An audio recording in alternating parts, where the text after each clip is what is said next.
To the agenda, if not, somebody make a motion to approve. No move. I got something there a little later on under miscellaneous, just a few informational things. Tom made a motion, someone second, I'll second. all in favor, say aye. Aye, opposed, motion carried. First thing is Burkhart with a mid-year review. Thank you, Mr. Mayor, thank you, council. We will make this short and sweet. This is not an audit presentation, this is a mid-year compilation, so we're gonna go over some real quick financials. Talk about some of the career procedures that we did when we were out here as of June 30, 2023, and then I'll get out everybody's here. So let's start with the compilation, compiled financial statements. You should have that in front of you, I hope. Turning to page 3, real quick, report here, it's not an opinion, it is a report. So it does say that management is responsible for these financial records, and that is you guys up here up front. Your financials, even though we compiled them for you, they are your responsibility. And just to note that there is no opinion on these financial statements, so you can take zero assurance. We did not collect any evidence, we did not do any testing, we just basically made GAAP financial statements. So just so everyone's aware that there is no opinion that these are reasonably stated as they are in your audit report, where they are reasonably stated, because we do a lot more testing and a lot more looking for documents and confirmations and such. So just looking at some of the results here on page 4 and 5, your cash balances at June 30 were 314,000. It's kind of a reference at that point last year at 6/30/22, you had about 341,000 in cash. So right about where you were at that point last year. So those are definitely good results. Your fund balance down at the bottom right where it says 1.2 million, right in line with where you were at the same point last year, 1.3 million. So just shows that things are staying steady, things are looking good. We always like to see steady. As far as that goes, the statement of revenue expenditures, basically that's just a governmental way for saying what their income is. So quickly looking at revenues, you had $364,000 at June 30 in revenue. At this point last year is about 381. Some of that had to do with just some intergovernmental revenue and some property taxes and differences there, but certainly not a big deal, right in line with where we figured they would be. And if you turn over to page 6, you're going to see how it compares against your budget. Taco was great today, and I agree with him. Right in line with where you guys should be, right on track as far as June 30, where your budget is. You're about halfway through your budgets as far as revenue and expenditures. So that lets us know as your firm that you're maintaining your budgets and you're not just spending willy-nilly, and that you're really holding to your budget. So I definitely want to commend you guys for doing that. And hopefully that's carried on since June 30. Looking at some of the proprietary funds, it's going to be your water, sewer, refuse. The one thing I would like you guys to note on page 7, the refuse fund is a deficit cash balance at June 30. Not sure where it sits right now, but you need to make sure you keep an eye on those cash balances. And I would say at least once a quarter, make sure that you're looking at those. And if you see a fund going in the hole, you need to pass a resolution and transfer money over there. Especially the refuse fund. Generally, those funds don't make a lot of money just because if they refuse funds, you don't bring enough revenue to pay for all expenditures to support those activities. So definitely keep an eye on that. I would say in the next month or two, certainly before the end of the year, if that refuse fund is in a deficit, please make a transfer, pass a resolution, bring some money over from the general fund, and get some working capital put in that fund. Would that come from our cleanup, spring cleanup? Does anybody I remember don't know. what dollars that was? I thought we had money in it the last time I looked at it. I was. You may have right now, this is June 30, so. Yeah, I realize that. It kind of bothers me. I noticed that too, that it was. And just, just something to key that it's not a big deal, but something you definitely want to make sure that you have positive cash on. It's only 6. And refuse funds are notorious for going in the hole. It's nothing that's out of the ordinary. No. As far as what we see across a lot of other cities in southern Minnesota, so nothing about this. So keep an eye on, make sure you pass a resolution to clean that up. Spring. Looking at revenues on page 8, the water sewer refuse fund brought in about $126,000 as far as of June 30. And in comparison to last year, the time was about 122,000. So right in line, rates didn't go up. So you're definitely pulling in the same revenue you did at this point last year. And expenditures or operating expenses were about the same, 108,000 for this year. And right in the middle there in the far right, that's about $105,000 last year. So again, very consistent, very good job. Definitely want to commend you guys for keeping things in line, keeping things in balance. And that's all I wanted to go over with financials, the kind of down and dirty there. Obviously takeaway there is, good job. Things are looking very consistent. As your accounting firm and your audit firm for us, we definitely like to see consistency. We're gonna talk quickly now about there should be another page for the review upon procedures report. We did do several agreed upon procedures that the council agreed that we do. Starting with the first one. We do bank reconciliations for the first 6 months of the year, looking for unusual reconciling, long outstanding items, making sure they're done timely. We did note that the March, April reconciliations were completed more than 2 months after the close of those months. And there were several old outstanding deposits and payments noted on the June reconciliation. We did look at a sample of disbursements, traced to supporting documents, reviewed coding, ensured compliance with the relevant laws. So we looked at 15 different disbursements. We found one that was paid late, which is beyond the 35 days allowed by state law. All disbursements were for valid public purpose though, and were coded appropriately in from the county. We also looked at 15 different receipts, looking for, once again, supporting documentation, management approvals, and reconciling to the general ledger, which is your Banyan software. So we looked at 15 for the first 6 months, 7, the city staff was not able to provide support for the deposit, but we were at least able to trace into the bank statements, so we know the deposit happened. There was just no support for those deposits. Meaning support, you mean where that cash originated from or what? Some type of receipt or something, there was just nothing. I mean, no check from an individual or. Really? We were able to provide nothing, so whether it was just maybe filed somewhere else, we don't know. These are just the results, so What kind of dollars were you talking about? Like, we didn't calculate that, Mayor. okay. But like I said, we were able to trace it to the bank statement, so the deposit did happen. It wasn't a fictitious deposit. It was a deposit in the bank, recorded appropriately in Banyan. There was just no support for it, so. So we did look at and talk to the staff here about some of the recommendations we had at the 12/31/22 audit in the management letter. So as far as the rest of the material audit statements, we spoke with the clerk treasurer about reviewing the budget actual report from Banyan and provide those to council each monthly meeting. We also recommend that after the mid-year and the annual entries are posted, and annual entries, that's our audit entries.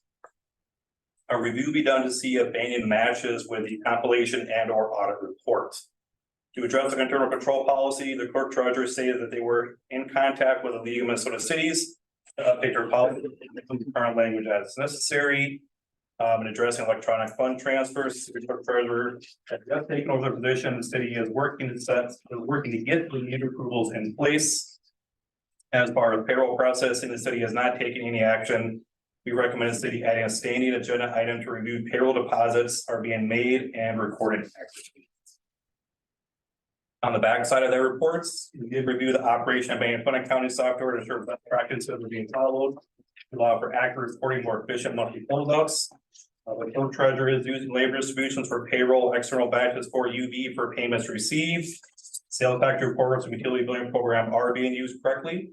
And we show the clerk treasurer a good report to use to have the council approve monthly disbursements, as well as other reports that can be provided at the council meetings.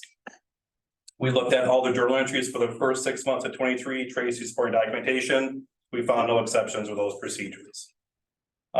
Through these procedures, we do have a couple of recommendations we'd like the council to consider. The first one is the June 23 reconciliation had several old outstanding deposits and payments for utility payments, payroll deposits, vendor checks. We recommend the next time the checking account is reconciled, any deposit older than 3 days be reversed and any payment older than 3 months be voided. We did observe that city staff was not able to provide support for several deposits that we selected for testing. We already kind of talked about that. So just making sure the city clerk, or we recommend the city clerk ensure that all receipt batches have adequate support as information is kept on file at City Hall. So once again, we were engaged by the city performing these verified procedures and engagement conducted by our engagement in accordance with appropriate standards. We did not conduct an examination or review or an audit, and there is no expression or conclusion or opinion on the procedures that we have just talked about. So a lot of legal mumbo jumbo there. If you guys are aware that there is zero assurance on what we did. We did exactly what the council agreed to. We did a compilation report and we did the procedures as enumerated in the reports. Any questions? We're always having problems with filing the payroll taxes. Obviously, this time everything was good. Yes, there were some we weren't able to find exactly, but it was definitely much better. Both me and Greg definitely are pleased with the progress that the city has made. There were a couple of wrinkles with the changeover in the office there. But we feel like those have been ironed out and things are running a lot better now. But I think it's so important, given the last couple of years of payroll here, like I said, our recommendation, that you gotta be looking at payroll deposits every month. To make not only sure that they're paid accurately, but they're being reported accurately and fund accounting, because paying them is good. They need to represent that in your general ledger, so they're going to the appropriate place.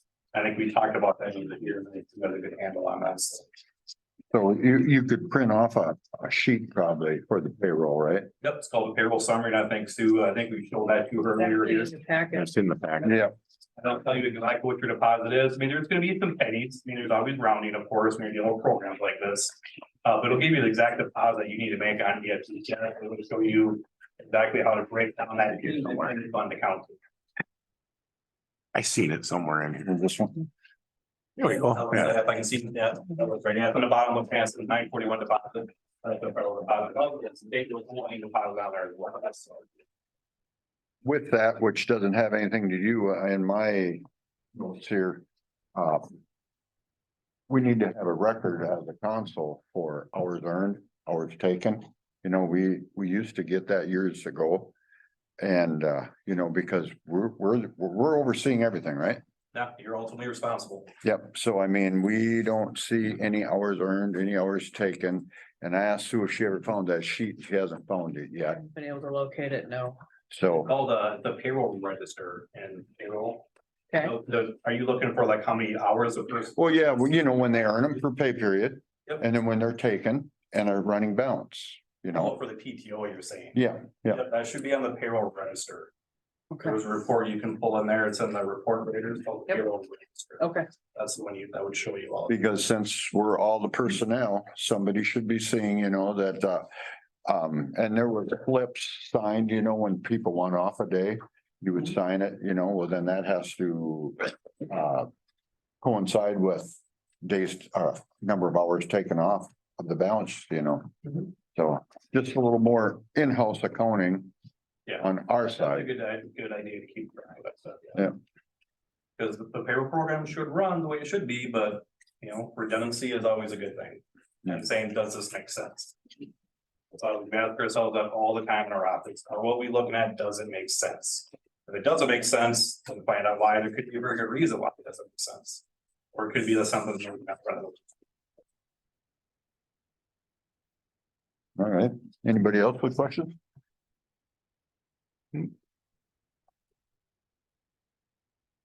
Well, thank you very much. Thank you, Mr. Mayor. Thank you, council. You guys have a good rest of the night. Thank you. Yep, you. thank you. Thank you. Okay, we have a state representative, Warren Olson. Bjorn. Warren, yeah. All right, I'll pass out my business card here, so you all have my contact information. You? So for those of you who aren't aware, I'm your new state representative. So last year we had redistricting. So my previous district was 23A. It's now 22A. 23A was most of Jackson County, all of Martin County, a big portion of Faribault County, and then some of Watonwan County. They scrambled it all up. And now I've got most of Martin County, half of Watonwan County, the territory of Blue Earth County, almost all of the territory except for Mankato. Everything south of Mankato is basically in my district. And then I lost a little bit more of Faribault County, but I still have Blue Earth and Winnebago and Faribault County as what I represent. So because of redistricting, this is the first time I've been here with you all. I wanted to get to know you, let you know that I'm here for you. My phone number is on there. If you look at the card, you'll see there's an office number and there's a cell phone number. If you call the office, you're going to get a hold of a really nice guy. His name is Carl. He's my assistant. He will then call me and tell me that you called. So if you call the cell phone, we'll just cut out really nice middleman named Carl and you get straight to me. Some of the things that And I like to go to every one of my city councils, every one of my county commissions, and then every one of my school boards. Try and hit them every year just to see how I can help support you. And what I need to bring up to St. Paul as we're talking about some things. Now, I come with a little bit of experience. I actually was the mayor of a town of about 550 people, very similar to yourself. I was the mayor of Elmore, Minnesota for 4 years, so 2 terms. So because of that, I've got a fairly, I wouldn't say I have a vast amount of experience, but I've been in the trenches in small town, how to run a local government. I would imagine at 550 people, you've probably got a budget that's anywhere between $550,000 to $600,000 when you include local government aid and all that kind of stuff. So I know how expensive it is to build a road. I know how hard it is to make sure your water and your sewer is running and that the rates are equivalent and you're not losing money in that scenario. And you're talking about your refuse. We had issues with that too. So those things I understand. I have a little bit of a working knowledge with. So anything you guys think of that can help us make your life easier in St. Paul, obviously, most of the stuff that we do in St. Paul makes your life harder. So if you come up with an idea of something that would actually make your life easier, let me know and I'll do what I can to try and bring that up. But sometimes intelligence is lost on the way up to St. Paul.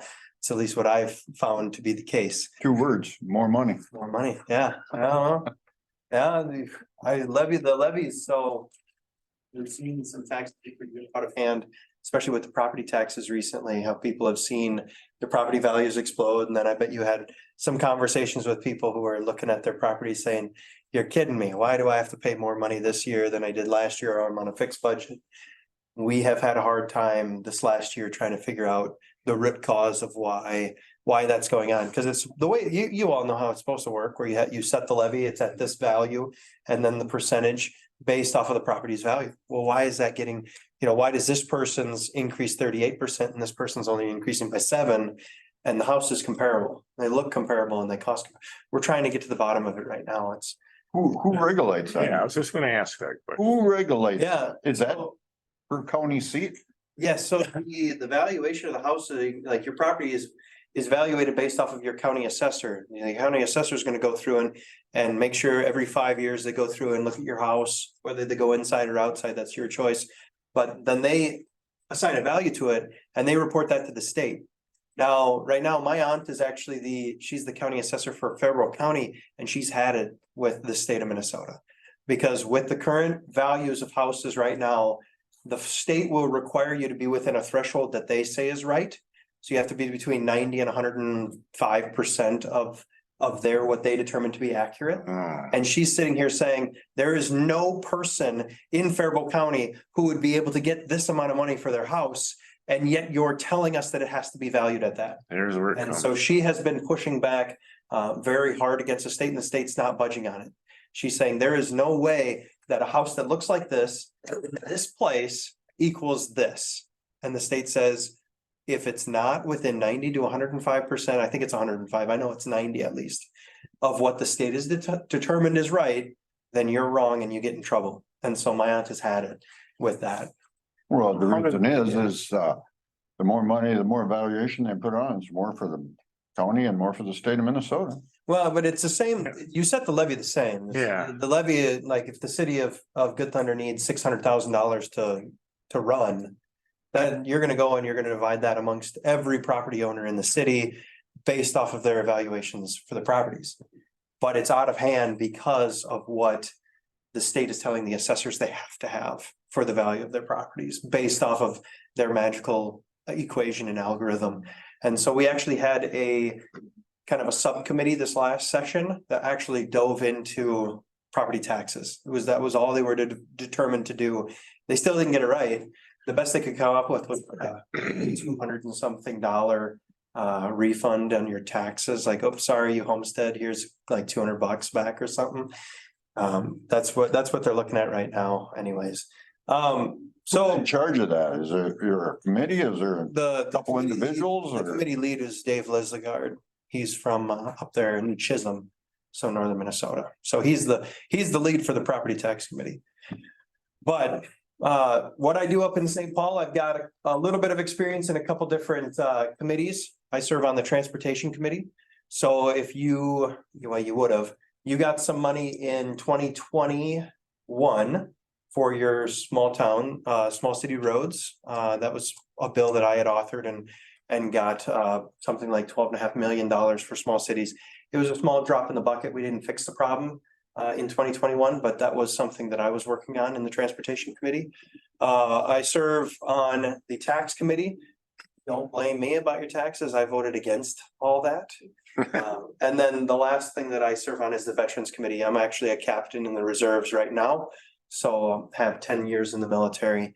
Experience as a mayor. I used to be a school teacher, so a conservative school teacher. Apparently they still make those. And on top of that, I farm back home. So I actually just got out of the field to get here. So any questions for me? Anything that I can do to help support you?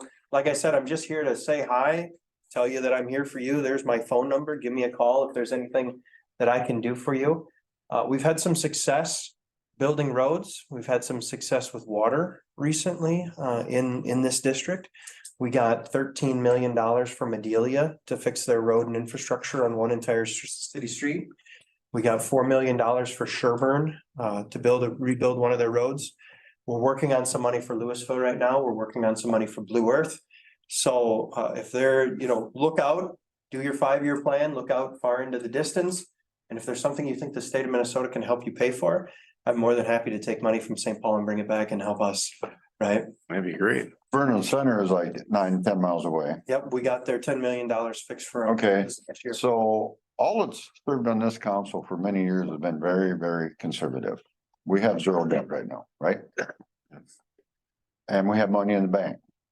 But it kind of harms us being so conservative, because if we would apply for some of these street things, well, you got money. That's just not right. Mhm. I hope when you went up there, you said you were a school teacher. I hope you're a common sense school teacher. And I don't know if you could ever pound that into them up there in the cities, common sense, because I don't think there's an ounce of it up there. Right, now, to be really honest and frank with you, a lot of the projects, when you're talking about like a road project, the Medelia project, I looked at that and I said, this is the best project for my district. That's the one I'm gonna fight for, and that's the one I'm gonna get money for. And that's the one we got money for. So Good Thunder says, we need this many dollars to fix our road. We've been good with our money. We'll continue being good with our money. Then that's on me to get that for you. So, whether or not you have bills or not, whether or not you've been good with your money, which is super awesome, and that's encouraging for me. One thing that I'll tell you, I got some money from one city for their streets, and the way I wrote the bill was 100% of that road was going to be paid for by the state of Minnesota. It wasn't going to cost their constituents anything. And I walked in and I said, congratulations, I got you this money. And then they went and they took the money and then they assessed it to their constituents in order to build 1.5 times as many roads as they wanted. And I looked at them, I said, that's not what I got you this money for. I got you this money so it would save your taxpayers, not so that you could assess it and then double the size of your project. So it's really encouraging for me to hear that you guys are being conservative with your spending. You're doing what's right for your constituents. That's more ammunition for me when I'm looking at a project to try and support. Obviously, it's not, we're not going to get you any money next year. I've got irons in the fire that I'm working on, and I don't know of any projects that you guys are contemplating. But as you're moving into the future, keep me in mind when you're looking at your 5-year, 6 years, your 10-year plan. Say, hey, hopefully I'll still be, I don't know, maybe I won't be around 5 years from now, but you let me know. You say 5 years from now, we're looking at building this road here and we need some money, and I'll fight tooth and nail for you guys. Well, we just talked at the last meeting. We had the engineers out here. We have a 4-inch water main running up the next block over. It needs a lot of improvement. The street was blacktop. We recycled it, reclaimed it, laid it back down. So we realized that we have to have a new water main, because we got a letter from the state recommending that all 4-inch water mains be replaced. Up to 6-inch. So we need work in our treatment plant over here. We also want to drill another well. And fix that water main going south. Yeah. So I mean, we're Not a loop one either. Yeah, it's not a loop. It did. Okay. So what kind of money, remember what we were talking there when he's running that off, Tom? It was a lot of money, Like, it was a lot of money. Yeah, it was Okay. like 7 million or Money 6 we have million. saved a lot of Like- money. So I mean, Yeah. Yep. like, does our 1.5 million just say in the bank, would that harm us? No. Or you can go So to, helpful. really? Very helpful. Because what we'll do, and if we can get an email sent to my office with this, we can start running with it. Obviously, I don't know what your timeline is. Next session, I don't know if we're gonna get any bonding bill money whatsoever next session. But we can start running with it and I can try and see what I can do on my end. But having the 1.5 million in the bank is really encouraging for people because the state, when they're looking at spending and projects, they don't care what the project is. They want that tally number that says that project got funded, that project got done. And so if you walk in there and say, hey, you know, most people match it 50-50. The city pays half, the state pays the other half. And if you're sitting here saying, we'd love to pay half, we'll pay 75%. We just need a little help or whatever it's gonna be when you talk about the bond that you're looking to get. If you walk in and say, we just need an extra 25% to tip us over the end here and make sure we can afford it, because we've been really good with our money. And then you go up to St. Paul and you get a hearing and the mayor or someone shows up to talk about their project, you say, look here, we've been really, really good with our money and we only need just a little bit more to fully fund this project and get us out the door. And they're gonna look at that and say, wait a second, so we can spend less money and get that tally mark saying that we did a project and we did a good thing. Especially when they're, you know, they look at it one for one. So the current majority, most of our people are from the metropolitan area. And so they like having their projects in the metro. And if they can say we have one project in the metro and one project in rural Minnesota, they cancel out in their mind. Except for it's $5 million for rural Minnesota, it's $50 million. Right, They're yeah. like, we built a road in the metro, we built a road in rural Minnesota. And they just tick them off and say, look, we're being fair. It's 5 versus 50, Yeah. but Yeah. they look at the amount, they look at the number, not. I So think then you had to go by the dollar amount because look at all the people up there and businesses that can pay for that. it's what they versus should. rural. It's what they should, but they don't. So yeah, absolutely, we can, that, like I said, right now, I've got money for Louisville, I've got money for Blue Earth that I'm looking for. I've got a couple other projects that we're working on kind of right now that maybe will be in front of you. Especially like Louisville, they've got grass growing in the roads, and so they're actually mowing their roads. And that's. You're saying it'd be probably three years, I don't know how long it'll be. or it could be longer. It could be longer than that. Right. It all kind of depends. Depends up They're there. Very fickle up there. And so one year they might spend $1 billion, like, I mean, this year they spent like 30 billion more than what they had last year. Realistic, Realistic Maybe timeline, 3. give me 3 to 5 years and I'll see you. I have a 0% confidence that I can get you anything next year. But every year going up to 5 years, I've got an increasing amount of confidence that we can get you some money. Obviously, I can't promise you anything, but as we get further off into the distance, I am very much more encouraged at the idea and concept. Would that ever be money available to expand our infrastructure to have a area for housing where we need to run water and sewer, or doesn't that ever? So I don't know, there's a lot of conversation about housing right now. There's a ton of it. And so there's a lot of different ways we can, you know, kind of skin this cat. Like you throw it in this, you could throw extra road money in a transportation bill. That's how Sherburne got its money. We could throw it in a bonding bill. That's how Madelia got its money. There's a lot of different avenues that we can try and sneak some funding in for you guys. And there's always a housing bill. And so there could be a potential like, hey, you know, Good Thunder's looking at building out their infrastructure for housing. They need help and throw some money in there. That, like I said, I'm currently in the minority. We're hoping to be in the majority. We're fighting for the majority. Once we're in the majority, then I have a little bit more, you know, my arm is a little stronger. So we can see what we can throw in there for you. The Maple River School District built a new school, you know? Yep. And we offered them $1, right? And we got the school down here. We passed it on to Mike Drummer. And I just talked to him the other day. And are you involved in any of that? Because he's waiting he cannot do anything. He's gonna have 26 apartments in there. But it sounds like it'll almost take another year before all the grants and everything that can make that possible. But because it is a building and you're re-renovating it making it into living spaces. Inspections and red tape from the Yeah. state. But Minnesota probably isn't involved in Now, that. Minnesota is probably the reason why it's taking so long. Oh, okay. Yeah, that's the Yeah. biggest problem. Minnesota, so we have, and it's funny, everyone sits at a big table and then they shake their head and they say, why is housing so expensive in Minnesota? You know, it's about $50,000 more to build a house in Minnesota than it is in Wisconsin. Just right across the border, you just build a house for $50,000 less. It's because of all the regulations and the red tape that we have as a state. And the amount of time, like you're sitting here saying he's got to wait another year. Yeah. It's because you have to get the inspectors in and the inspectors have to go and tell you what you need to fix. And it took 3 weeks to get them there the first time. And then they told you what you need to fix and you fixed it in 2.5 hours. But it's going to take 3.5 weeks to get them back out here to sign off on it. And you got it. You understand. Yeah, that's how it goes.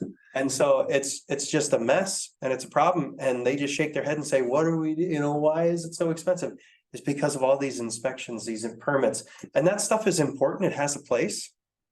But it's also choking. It's choking. Yeah, Yeah. it's choking. So that, I mean, if there's something that I can do, you can pass my information off to this individual as well. And, a phone call from the state representative may or may not carry any weight. I don't know, but we've had to do that in the past on a couple different things, saying this person, if it is egregious, if he has been waiting for these permits for a really long time, we had one person who was waiting for a very long time. And, we picked up the phone and said, look here, and they finally got to him. So. Mhm. I mean, the city of Good Thunder really saved the school district money because they tore down Mapleton for a large cost. Oh, yeah. And I believe they're tearing down Minnesota Lake for a large cost. Oh, yeah. So I mean, this was really way, way too good to destroy. So I mean, we're glad he come in, taking it on, 26 apartments. If it's a married couple or couple, our population could go up by 45, 50, Yeah, that's super 55 awesome. people. That's super awesome. And I'm sure you guys are doing everything you can to support this individual because, Elmore, they had a school that turned into a juvenile center and then it closed down and then it was a nonprofit. And it turned into a nonprofit while I was the mayor. And that took $70,000 off of our bottom line. It just wiped us clean. Yeah. And we were just like, that's over 10% of your budget. Try and figure that out, right? Yeah. And so we figured it out, but then also we had an assisted living center show up and the assisted living came in and turned the school into a place for seniors and assisted living. So Cool. super huge blessing for the city of Elmore. I don't know how we would have made it through if they hadn't come in and, grabbed it up from that nonprofit that was just, it was strangling. We were drowning. It was crazy. But yeah, you're in good shape if you can get those apartments in there. That'd be awesome. And I says, is there anything the city can do for you? And he said, well, we can't do anything until we get this all in order, and he said he'll probably be out at the next meeting. He should have been coming out and keeping us up to date. Sure. But then Sue, she called down to the courthouse and that building's been exempt there. We know that could possibly be anywhere, let's just say conservative $20,000 to $24,000 to the city of Good Thunder now. Mhm. Well, that's kind of a boost for us also. Absolutely. Taxes, yeah. So, yeah, when he shows up, if there's anything I can do to help, kind of nudge the state along, I'm more than happy to do that. One other question. Sure. Can you have South Dakota adopt us, the southern half, the southern third? You see, I think we have a better shot where we're at of being a part of Iowa, and I'd maybe take that just about as well, but yeah, This is a tough state. Terrible. Believe me, I know. I know, I know, and I know, we've lost. The metropolitan area it's tough to overcome. Yeah. It's tough to overcome. And they don't get it that we live in a completely different scenario than they do. Mhm. And then when they start legislating for us, that's when I start getting really unhappy. And so this last year, they did a couple things, but they did it to themselves. So they increased their sales tax by 1% in the 7-county metro to pay for transit and rental assistance for people. And I'm like, well, I disagree with your decision, but at least it doesn't slap my people in the face to pay for your stuff. And so that was one thing that is well, at least he didn't punch us in the nose. But a lot of the time, we get drugged down in the dirt with them, and that's too bad. And it's really tough. But we haven't given up yet. That's why I keep fighting. One other question, how many people from the southern border is the state of Minnesota taking on in this metropolitan area? So to answer that question, I can tell you that we just passed a law last year that provides driver's licenses for any individual, regardless of whether they are legal or illegally here. We estimate there's about 90,000 illegal immigrants in the state of Minnesota. 90? How much did that go up in the last year, 2 years? I don't know the answer to that, but when we were discussing that bill, it was between 80 and 90,000 individuals. And the worst part about it in my eyes is that they're handing out driver's licenses that look exactly like yours and mine. So, and I went to we were discussing in the elections, we were talking about elections and the one individual who's testifying is talking and say, he's an election judge. And I said, okay, so walk me through this. What's the first thing a new person does when they walk in? They say, hey, I'm new here. I just moved. I'd like to vote. Oh, they pull out their license and they show us. Oh, really? Well, is there any identifying factor that, how do you know if they can legally vote or not? Oh, they wouldn't do that. Really? Is it overwhelmingly that they're all in favor of giving license to people like that in the state of Minnesota? I mean, The government? we're only down, but we're down by 4 seats. So it's not like it's phenomenal, the amount of change that has happened with such narrow margins of difference. So in the Senate, they have the majority with 1 vote. In the House, they have the majority with 4 votes. And we changed completely. In one session, we changed completely from a state that, and they're looking at it thinking that we have no shot. And I can tell you, we're gonna get it back because of the crazy stuff that they did last year, but that's more on the politics section of things, and I'm more than happy to go down that road, but. How many more kind of guys like you are in the state of Minnesota? We have. I mean, really? I mean, we've got 64 Republicans, we've got 70 Democrats in the House. Huh. And then you need 68 for the majority. And then we've got 30, let's see, you need to have, there's 67 senators, so we're missing it by 1, so that's 33 and 34. So we've got 33 and they have 34. So if that changes in the next year's election, could the state of Minnesota? It ain't gonna The change. only thing we can do next year, the only thing we can do is stop the train. We're not gonna be able to turn it around. And the reason why is because the Senate is the DFLs. And if we take the House, that's the only game in town next year, because the Senate has 4-year terms and we have 2-year terms. So the Senate's not up for election until 2026. So another extra 2 years to change. it. So the only thing we can do is pump the brakes and say, we're not going this far, that's all we can do. You brought up train. Oh, don't talk to me about the train. Us all state people are paying for that too. Oh, yeah. Not only that, but they also, When they say they're way yeah, over budget. so we are paying for it. They did increase their taxes on themselves. Their sales tax is 0.75% increase for transit. Which doesn't even come near the cost of what we spend on it. But they also just allocated about $170 million to build a passenger train from St. Paul to Duluth.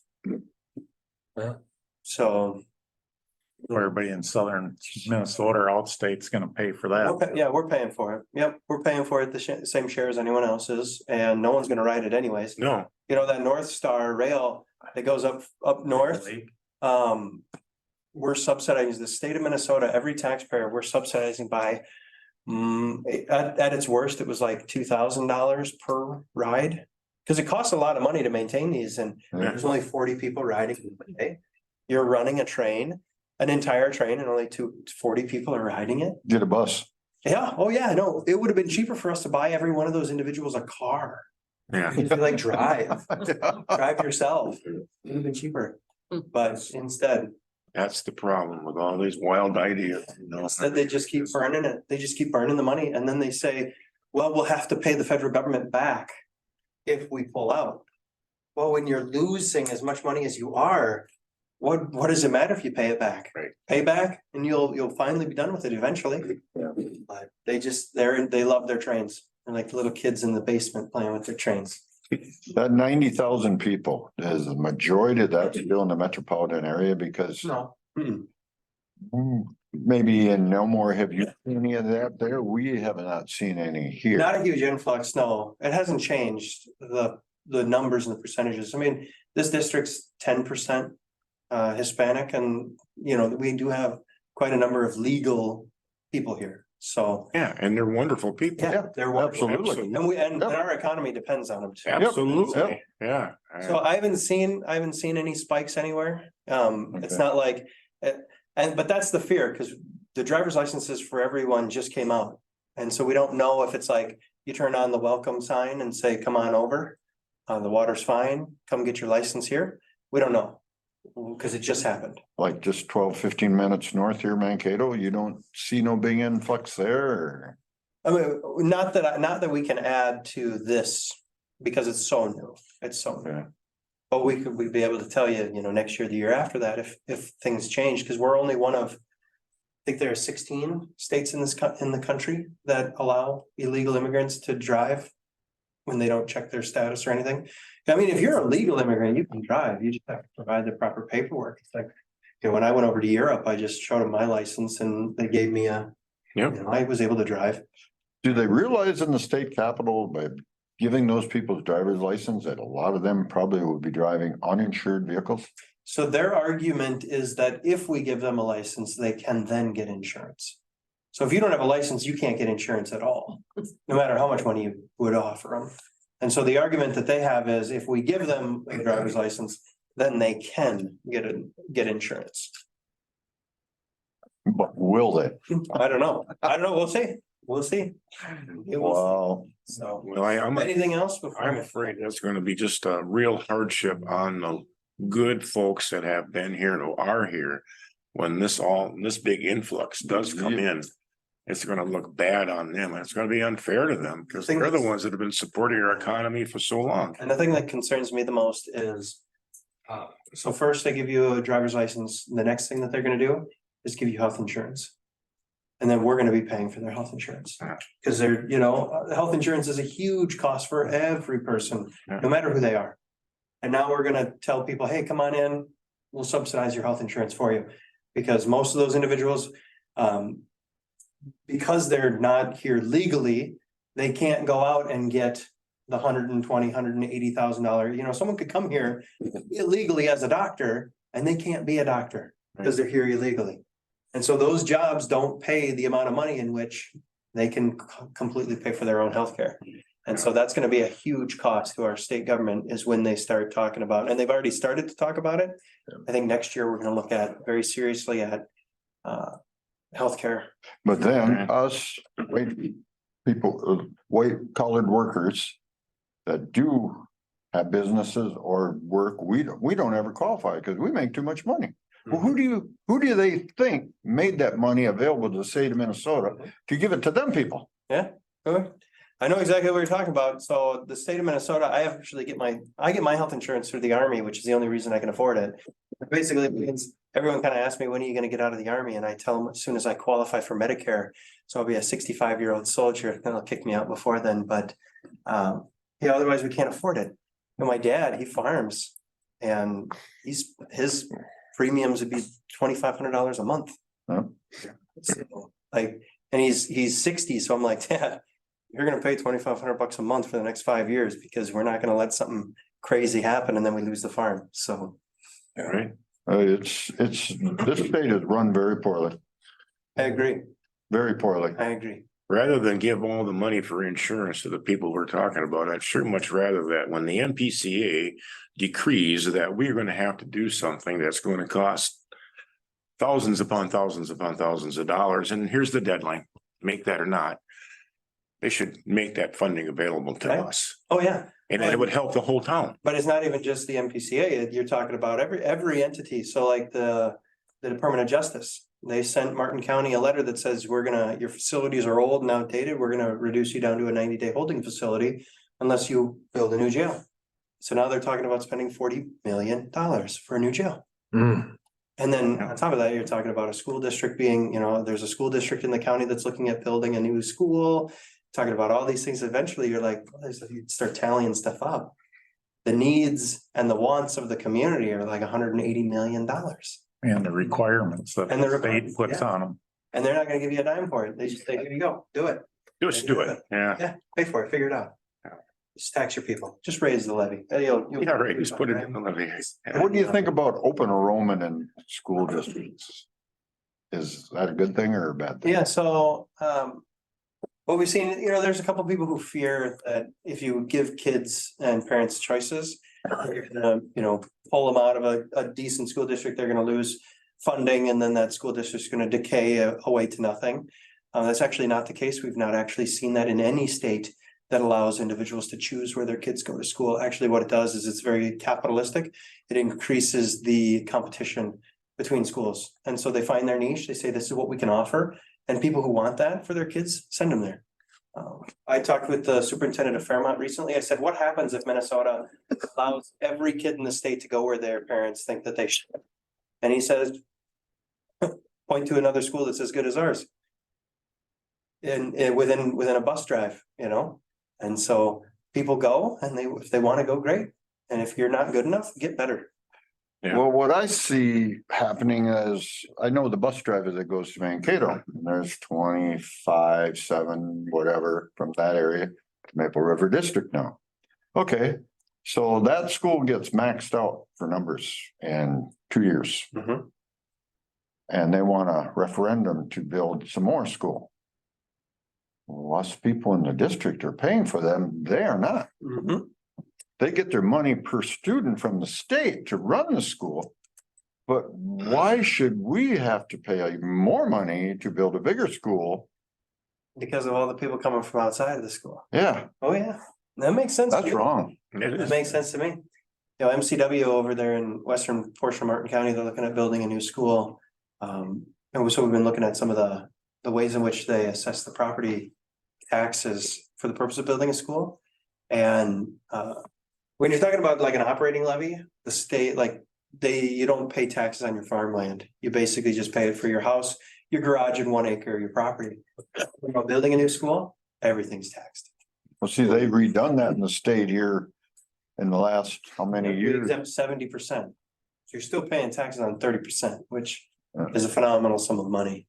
If you look at that line item in the budget, it's hundreds of millions of dollars. So it's a lot of money paid for schools on the backs of our farmers, most of which are over the age of 55 and don't have kids in the school district anymore. So it's tough. I get it. It's Yeah. tough. Wow. You face a very uphill battle, Well, and thank you for, I appreciate it, but it's. Sometimes you feel like you're hitting your head against a stone wall, and other times it's the most rewarding job you could ever do. When you talk in front of your constituents and say, let me help you, let me try and make this better for you.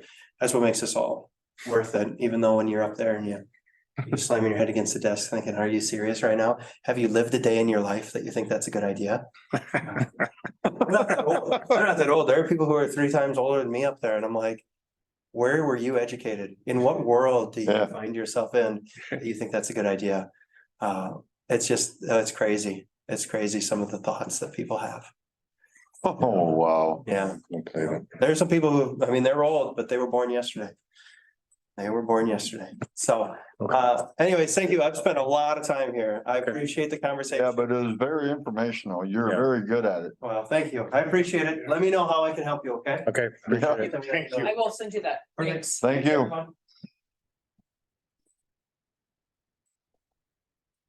Anybody want to comment on which way the state's gonna be heading in the next few years? Downhill. Oh, boy. All right, approval of the minutes from last month. Additions, corrections to them? If not, somebody make a motion to approve. I'll make a motion to approve the minutes. Someone in second, Second, all in favor, say aye, opposed, motion carried. Approval of the bills, questions on the bills? If not, somebody make a motion to approve those? I think, didn't WW come in a little cheaper than what they asked? Ronnie, I thought we knew that more than, but I thought it was gonna be a little higher, which this is fine. no, I'm happy with it. I agree. I looked at that too, or it's not all completely billed for something. Yeah, okay, if somebody make a motion to approve the bills then, So move. someone in the second, all in favor, say aye. Aye, opposed, motion killed. Sheriff's Department. 65 hours of service as of 9/25, disturbance, domestic assault, loud music, ATV complaint, parking complaint, theft, alarm, hit and run. Any questions on that? I've seen them in town. at Yep. 4 o'clock, 4:30 in the morning driving Yep. around. Yep, it's gotten better since the Yeah. sheriff was here. you A know. lot better again. Yep, absolutely. Fire department. We have 4 calls, 1 lift assist, 2 medicals, 1 mutual aid for MVA. Retirement of Pastor Rudy Mauer, 24 years of dedicated service, was on 8/15/23. Tyler Halverson requested dismissal from service on 7/19/23. New membership approval for Matt Meyer, 9/19/23. Alex Lingender, 10/3/23. Pancake breakfast, 10/29, 9/1. Helicopter landing zone, and that's in your packet. That's your colored picture. It looks like they're gonna designate, what about, It's out on. yeah, about a third of a mile from town out there, maybe? You know, they're thinking you can block it off on 164 and there, and there's no, Right, crossroads. right, Yeah. there's no housing or nothing out there. That was their report to us too, so. All right, well, with that there, then somebody want to make a motion to approve Matt Meyer and Alec Lingender? So moved. Someone a second? Seconded. All in favor, say aye. Aye. Opposed, motion carried. Street update, race. Well, WW should be, last I talked to them last week, they're expecting, or they're hoping to start on the alley next week. That's all pending. They got the, they had that manhole structure, built, and if that gets done in time, then they're hoping to start that next week. I haven't talked to them this week yet, but, and then we got the updated county maintenance agreement. I briefly looked over that. What the last one, like, kind of held the same thing. That kind of is what it is. Yeah. I don't know how much you can Basically really. take it or leave it from. the Yeah, town. pretty much. You know, Yeah. I mean, it's kind of, what do you do? Yeah, We gotta, Do we need to approve that or anything? I would think we'd make a motion to approve that updated municipality routine CSAH maintenance agreement, huh?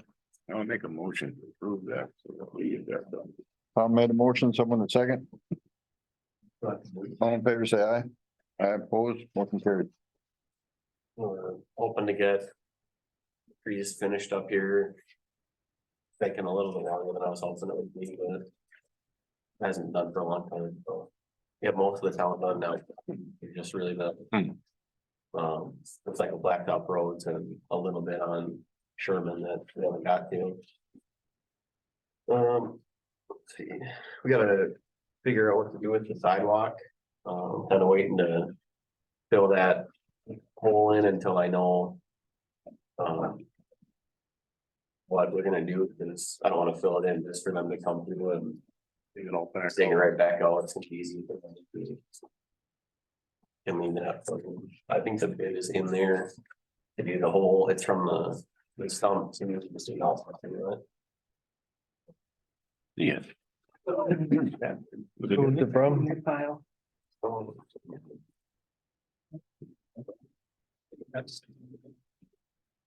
It was like, to do the whole. In that pile? To do from the stump to city hall, it was like $9,800.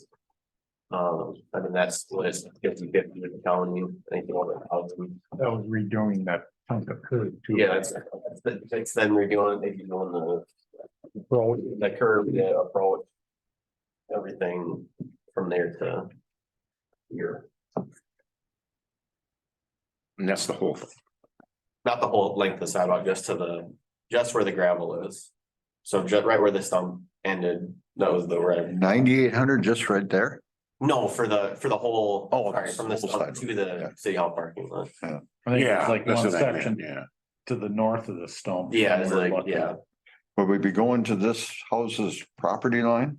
Is that how far you were gonna go? And you're gonna go to the city hall parking lot. it's to the parking lot, yeah. Yeah, but how far north? Right now, I think he just measured out the 2 squares that were lifted, and then that's what I popped out. I just took out what they needed to have out for cars to grind that out. They don't want Because there's two or three panels between the property here and that are broke up and coming up in the middle with weeds growing in them. But that's in there. yeah, that's from, that. yeah, that's So from we're, City Hall to where the gravel is on the sidewalk. okay, I thought maybe you're going like to their house sidewalk Oh, or city property. Oh, no, that's No. That would only be another couple panels. I think we're talking about the same thing. From City Hall parking lot to where the stump was at, straight. I think it was one past the stump, because that one had that. Yeah, buckle. yeah. And but then, I mean, there's only another one or two to their sidewalk to the house, you know, Oh, you're talking. going north, yeah, Going going north. Oh. You know, pick a point. Yeah, I thought you meant the whole sidewalk all the way on their property. You're Well, that's talking- why I was wondering where the north point was, started coming this way. And we could say, I mean, if you. I think it was just one pass about where it was. Yeah, bucked. and Yeah, we could certainly, I mean, if that's what you wanna do, we can certainly, but I mean, we split that with the county then, right? yeah, that's 50-50 with the county. So property owners, you know, we were always providing cement. They're not involved in this at all then. On a county road then, but on a city street, then we were buying the cement, right? They were supplying labor. yeah, this is better, because they're Yeah. 50-50, parts of, materials and labor. So in other words, if it was $10,000 to get it done, it cost the city about $5,000. What did it cost to get the stump out? Do you get that bill yet? That's a big old stump. Yeah. I don't think we've seen it. They just ground it out the other day. That's just, if it didn't be in the bills, but. Yeah, Killed their stump grinder a few times. Oh, I think we should just get it done and have it over with. myself, I do Right too. now, I mean, Yeah. is it still get it done this year? Potentially, I mean, it's And who's the bidder? whatever he's got for availability. I mean, obviously, we're mid-October now, so as far as concrete goes, Who's the bidder? Jim Schmidt. Oh, Are they gonna replace that alleyway down there then at Ron's? Where they're gonna put that? That's WW that. But they're gonna do the cement Yeah, work? The cement will be done, the alley will be Okay, waited on to repave that. Right. so. yeah. Spring. Yep, don't you think we should just get that done? The sidewalk here? Yeah, if we can, Yeah. yeah. Yeah, I think that ought to be, somebody want to make a motion to replace the sidewalk approach, get it all back up where it needs to be. I'll make a motion. Someone second, I'll second. all in favor, say aye. Aye. I oppose, motion carried. and that's from that house's property line going, or that's what we have taken out right now. Right. And one square, For, okay. Yeah. Okay, Yeah, past the stump. yeah, Kind of where we looked that day, no, Yeah. that one was. It looks good all the way up past Berg's coming this way, and then all of a sudden. That one tips. That maple tree up there is tipping the sidewalk too. Yeah, eventually, Yeah. yeah. yeah. All right, what else, Trace? I think we got the generator. Bids in there somewhere. I gotta try and reach out to. The gas company again, so they didn't get back to me for an LP tank, but. Northwest, who's the natural gas? Northwest Gas. They were guessing that if we wanted to do natural gas. They were estimating it'd be 20 grand if you wanted to run a. And they can't put any out, or there's no houses that they'd be running it out to, so there's no incentive. Single line. Yeah, there'd be no incentive for that. They can't justify the expense. Yeah, so if we wanted to do that, if we wanted natural gas out there, that would be, they said roughly 20 grand. That where they measured to was where the road starts off, the county roads, and they ran it straight down the middle of the ponds, because they didn't know where the generator would be, but if you subtract a little bit and go a little bit farther, it's probably about the same distance to where. If that LP tank sat out there for 3 years and never had no stirring up, does it stay good? I think so. I don't think there's anything in it. Pardon? I don't think there's anything in it to, I mean, in LP. it'll stay atomized all the time. Yeah. You know, when you go to use it, say, you Yeah. know, it could possibly sit there 3 years and never use it. You know, no, I don't. I know sometimes in the winter time, when it really got severely cold, when you might need it, they could possibly freeze up too. What's Right. If it was, didn't have much vaporization space, yeah. what he said about, the Yeah, type- sometimes when it gets cold, you gotta, he wanted, he's, it's supposed to be liquid. yeah, he was right, cause you get a higher pressure from. Yeah, Liquid. Yeah, like in the because it winter, doesn't atomize when it gets that cold. Yeah, right, Yeah. so he recommend do Yeah, a liquid propane out there. of the three generators there, the Cat one, Caterpillar will have a natural gas LP generator, I think he said. Mid-24, the one that's in front of you is a diesel one, which I don't really think. It's like 100-gallon diesel tank. I mean, We'll fill it. that'd be That's the 5 one gallons. that's mounted underneath the generator. Yeah, Yeah, and it's, you I mean, want- you gotta do all the treatment and make sure that's good. I don't, so. I'd much rather have the gas. Yep, absolutely. Cause that diesel fuel, if that's sat there very long, That's gonna, yeah, that would get bad. Yeah. So you said the Caterpillar would be. So the generator, I think it's Generac and Blue Star. Midwest and Blue Star. Yes, that's, yep. Midwest uses the Generac generator. They had, I think he said they have something like, maybe it's an app or something that hooks up to your phone that. It was something that if it was running, you get a notification saying that it. Fired up. Yeah, so whatever, I mean. And then in there, I meant to, but I kind of missed it, but on the Blue Star bid, there's a lot of things in there that are not included. I can't remember what all they were, but like, there's a lot of, Freight installation, the back. startup, And and the Blue Star one's got it listed as the liquid. yeah, The- oh, sure, yeah. The other one, I don't know. On the back there, you'll see what they have for a little price, but then they have a lot of things that are not included or to be determined, so I don't know what kind of pricing things we're looking at for after that initial 30 grand. Yeah, they got the unit price, but they don't have no freight installation, startup, miscellaneous SC for engine, freight surcharge. Yeah, they got a lot of stuff that isn't included, so. $9,000, I might as well say $10,000 difference in them, two prices, right? I see, Blue Star is 40 KW and the other one, Generac is 38. Did anybody, what's the recommendation? They did they requested what was it, like a peak. I think it was a peak Oh, usage for yep. that, the power pole that is right next to the panel out there. Yeah, Where so they know, well, from whatever information they got, was based off of, they know what the peak amount of. The most power that's being drawn out there, and they sized or appropriately for that. do you know how many KW that portable one is, Tom? No, You hooked it up a couple times. yeah, I don't know. I don't know, it's not very big. No, It's not a So- very big generator. I'm sure we got adequate anyway. On these two. do any of them have the ability to program a runtime? I mean, we would want to run at least. Oh, yeah, I'm not sure about the Blue Star one, the Generac one for Midwest. I think it's set up, you can set it up to do. It'll start up once every month or twice, and you can set it up to cycle through and whatever. Like I said, they have that app or whatever on your phone that lets you know Okay, if you say you lose power and you can't get out there right away, it'll tell you if it's.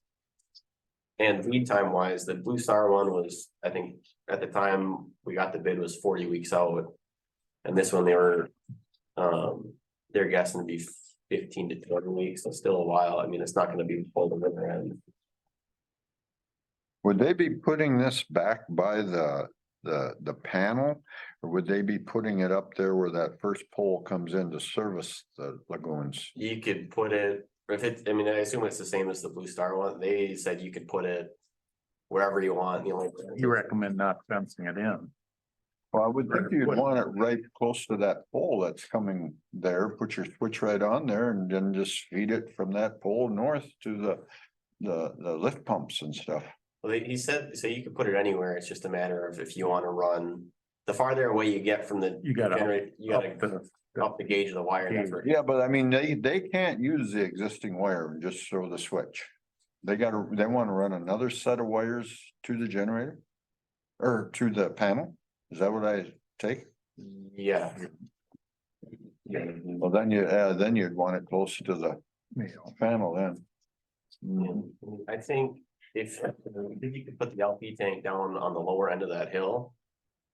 We just got to get, so Well, and if we absolutely need to get to it in the winter. I was thinking about it when when Callan and I were trimming trees out there, but it'd be, if we could put a gate on the far west end.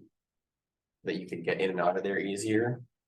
I mean, if you're gonna put an LP tank there, I mean, it's just something to think about. Chances are you are not gonna fill it, but once it's filled, it's gonna be there for quite some time. Right. But again, access to it.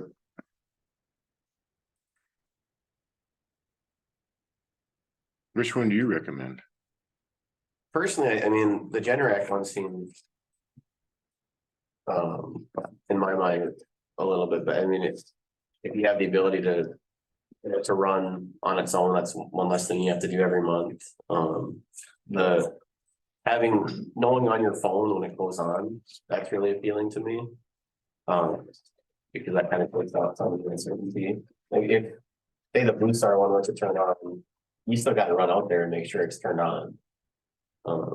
It doesn't have automatic.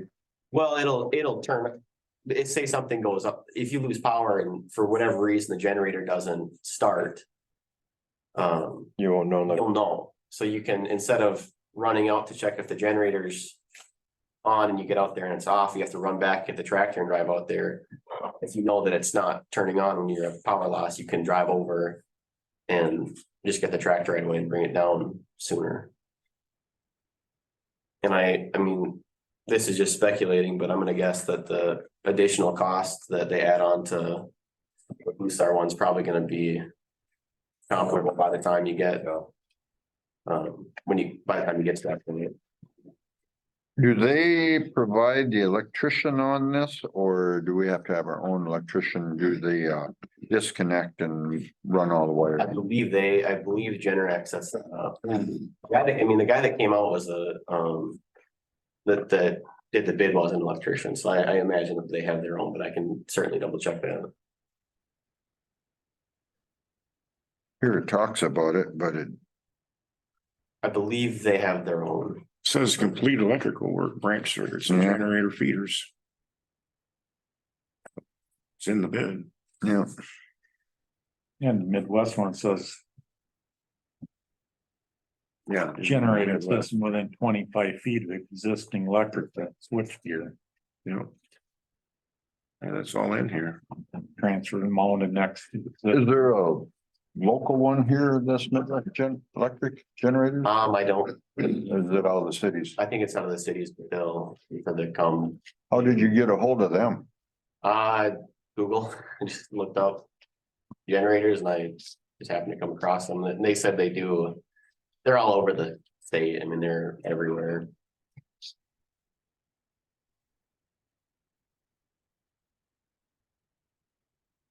Well, here it says to locate it within 25 feet of electric meter.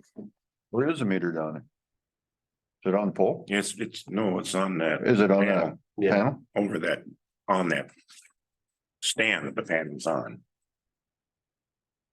Isn't it on the, it's on the panel. it's on the south end of the panel. Okay. Stand. All right, yeah.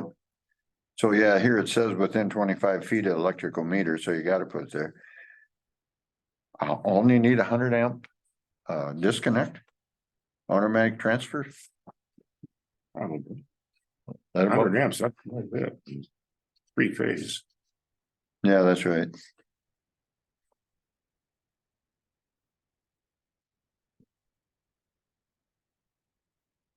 So I mean, if we got some cement pads down there, I think they It bring was electrical. pardon? I think they, You can just say it. yeah, it's in the, I think it's in the Equipment, bid, they have electrical one for. materials. I'm remembering, right, I think that one has a, It does say typically that. said that they all come with a, Wonder if They have a we consider high prefabricated- pressure gas direct. I think all we have to do is flatten out an area on the, put it on. Yep. That's liquid then. Yeah, 1 to 2 section preformed concrete pads. On this one.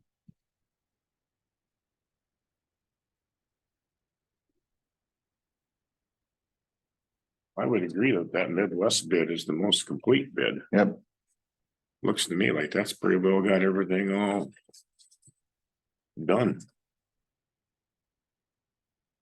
Yeah, I'm sure once freight and installation would be added to Blue Star, that's, those two alone are gonna probably pick that into the same neighborhood.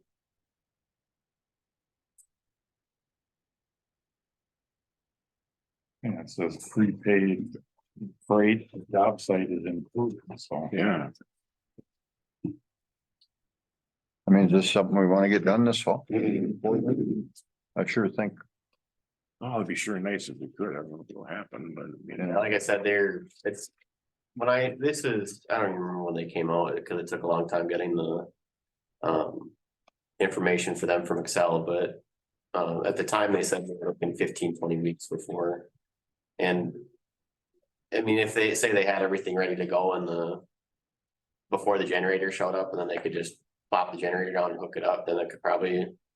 Be ready this year, but I mean. If I think 15-20 weeks probably puts us into. The end of winter, they're probably not gonna do anything. Till, Bring, yeah, Probably that's the wall. right, Yeah, right, and like the Blue Star one was 40. Double, you're looking at, really. at this point, you're looking into. September, Of next year, yeah, September, it was either. I think when we got the Blue Star one, 40 weeks from that was. Early June, so. I think that one we're maybe looking into. August for sure. Yeah, August, September. So a long time.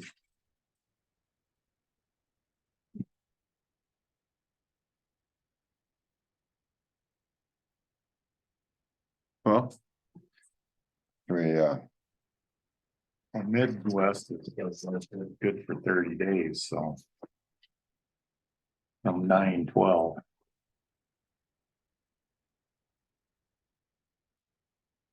make a motion to march forward on this? I think we should. We've proven that we gotta do something. No, we, two times last spring, right? Yeah, I think 3 times, I think we've used. I think it was 3 times. 3 times, yeah. Yeah, you guys did it once, and I did it twice. Yeah. And it hasn't done that for quite a few years, but we can't look at it that way, No, you could, I mean, you could, you know? all it takes is a tree. The thing is with the MPCA looking at us, the way Yep. they look at us, I mean, they don't care. Act to God, I mean, it doesn't make any difference. It happened. Yeah. You're still in violation, so. Yeah. You know, at least you made an attempt here to. Fix the problem. Well, with that, then, does somebody want to make a motion to move forward with the Midwest Electric I'll make bid? the motion to move up with the Generac from Midwest. Someone second? I'll second it. All in favor, say aye. Aye, opposed, motion carried. From last meeting, I got. Skid loader bids, like some more money. I got one from. Arnold's, which is Kubota, Caterpillar, Bobcat, and. That might have been all three. That might have been. I think the 3 that are. Being made paid off. And then one of them from Bobcat just has the. Not that one, attachments, I mean.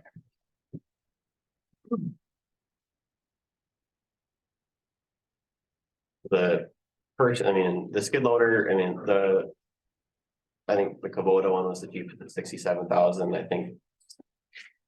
I'm estimating and probably get 200-300 hours a year.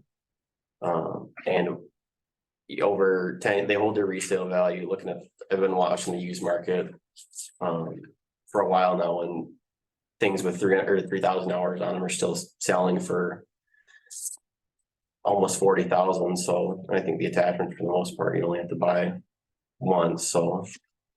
The biggest step if we were to go forward would be to start, and then after that, whenever you need to upgrade or replace, you have that equity in the previous machine, you'll be able to put towards the new one. All those prices include a 5-year warranty. When you're comparing to how they're holding their value, is there any 2-3-year-old models out there to be bought? For the price of the new ones versus the old ones, you're looking at the same. With the state contract discount that we get. I just saw a Bobcat T66 the other day at Marketplace that had. It had, I think, 200 hours on it, and it's the same price as the T66 that's in front of you.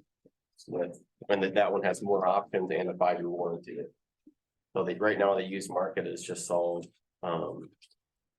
It's high. I think part of that is due to lead times. Caterpillar's 2 to 3 weeks, but that's only because the T59 they're obsoleting.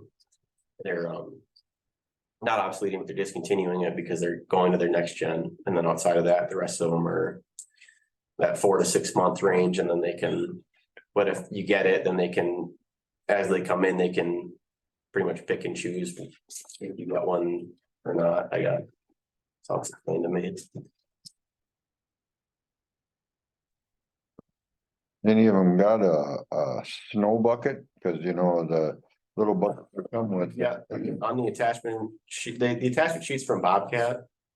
That one has the attachments I looked at were forks, a dirt bucket, snow blower, and a cage plow, which is it's basically a straight plow with a removable box. So I have grapple bucket. You got everything there, it'd be $98,000. Yeah. Bobcat. Okay. Yeah, they don't give that stuff away, that's for sure. But like I said, the attachments, you're probably buying once every, the blower and the plow, it'd be one thing if we're not a landscaping company that's using that as a primary snow plower. We have the trucks to do that. It would be more for cleanup work, detail work, ideally blowing back the curb lines. Like I said at the budget meeting, that blower would it's never gonna replace the big one on the tractor for those big you get on milk, because that one on the tractor, that'll eat some snow. But using that to blow back curb lines or cleaning up around fire hydrants, you can see your bucket better. You can a million things that would be time saving and more efficient to be able to do with that versus the tractor.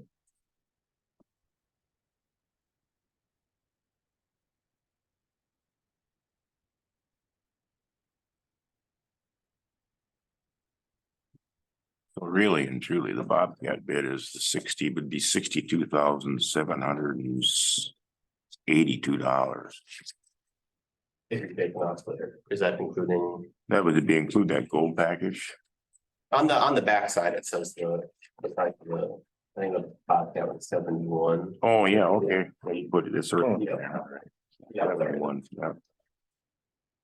You definitely want that. You want it in your right seat and.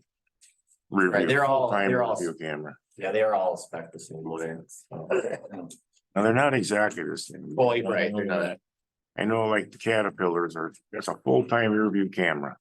And that's a wonderful option, Right, because as you're operating, you're always looking behind you. Yeah, Right. you can't see You always nothing want- out of You it. can't see crap out of them. No. The other ones, you got to put it in reverse and then it clicks on. the newer Yeah. one, you can set the camera to stay up to the, With all of them now, yeah. not just the cat. Yeah, the one thing I'll say is the Kubota, the camera is down by your joystick, which I don't. The better spot would be up here, because you're always Yeah, looking up, but I think one thing that's not on there that, I mean, it's a minor issue, but I think of getting a mirror on, just so you can. At MSU, the mirror, how they didn't have cameras, but that mirror will catch.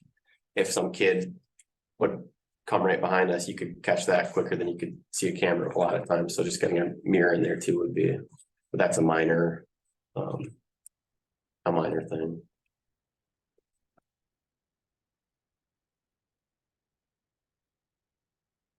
And when you talk to Ziegler, they understood that you want to use it in snow. Yep, Okay, yep, they all do. because Um, Cat has that belt that works in snow. so the only thing with cats is that. The 259 is. They're discontinuing that at the end of November because their next generation models. Next year, early. The cost, did they tell you what the cost difference? He said it was, he doesn't know numbers unless you make it a, they're not going to want. But he said that he's guessing it'd be a 4% increase on, the price for the cat. And as far as lead time go, you could get a 259, he said, in 2 to 3 weeks. But after, that's only till the end of November, because after that, they're not making them anymore. Where the other ones are anywhere from 4 to 6 months, but he said that they're everyone said that that's, if they got a shipment into them, they can pretty much pick. If 5 people ordered one and they get 3, it doesn't necessarily mean the first 3 people are gonna get it, they can never know where that's gonna go. I mean, roll dice, I have no idea. What were you saying about the track? Is that track that says multi-bar lug track, is that like the? It's a bunch of little. Yeah, okay, lines. yeah, because the tracks that, the Yeah, other they track, track you all. can't push nothing. Right. Yeah, you gotta have the right track. You know, Otherwise, and I'm sure the summertime on blacktop is gonna wear, we got 2 sets. Right, We take them off and on because, that's, I mean, that's the other thing. If you go to that point, if you potentially get a set of summer tracks and switch between the 2, so you're not. this T66 is at, mine's a 7.7. You just, so Is it basically the same size, just Um, wise or? so you have, yours isn't considered the M series. That one is the R, their new one, that it looks a little different, but it's, I believe the T66 is the same, or the T76, they're both 74 horse. Yours is 90 or 92 or something, but the T76 is the same frame size as yours. That's what I was wondering about the frame size. So the yeah. T66, I believe, it's marginally small. T66 is, it's like 8,800 pounds or 9,000 pounds, and the 76 is 9,600, I wanna say. He recommended the T66 because the 76 is more for if you're gonna be doing a bunch of heavy lifting, and there hasn't really been that many things that. One thing I like about them Kubotas is you can get them out of them if the bucket's halfway up. Yeah, that door, the door is the. The door goes up over here and you can get out. Them Bobcats, boy, I tell you. Well, I mean, if you have your forks up too, I mean. The door is really the one thing that for the Kubota that I just keep going back to. Cause. I like the other one better, but that door is, I Yeah, mean, it's hard to undersell the, ours froze up one time in Jason's driveway with the bucket ready to go, it went started, raised up. Ugh. yeah, and then you gotta go out the back window and.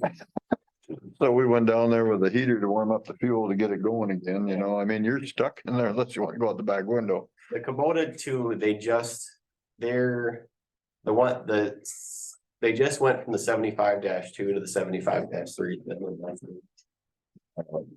This model has got a bunch of improvements over the previous.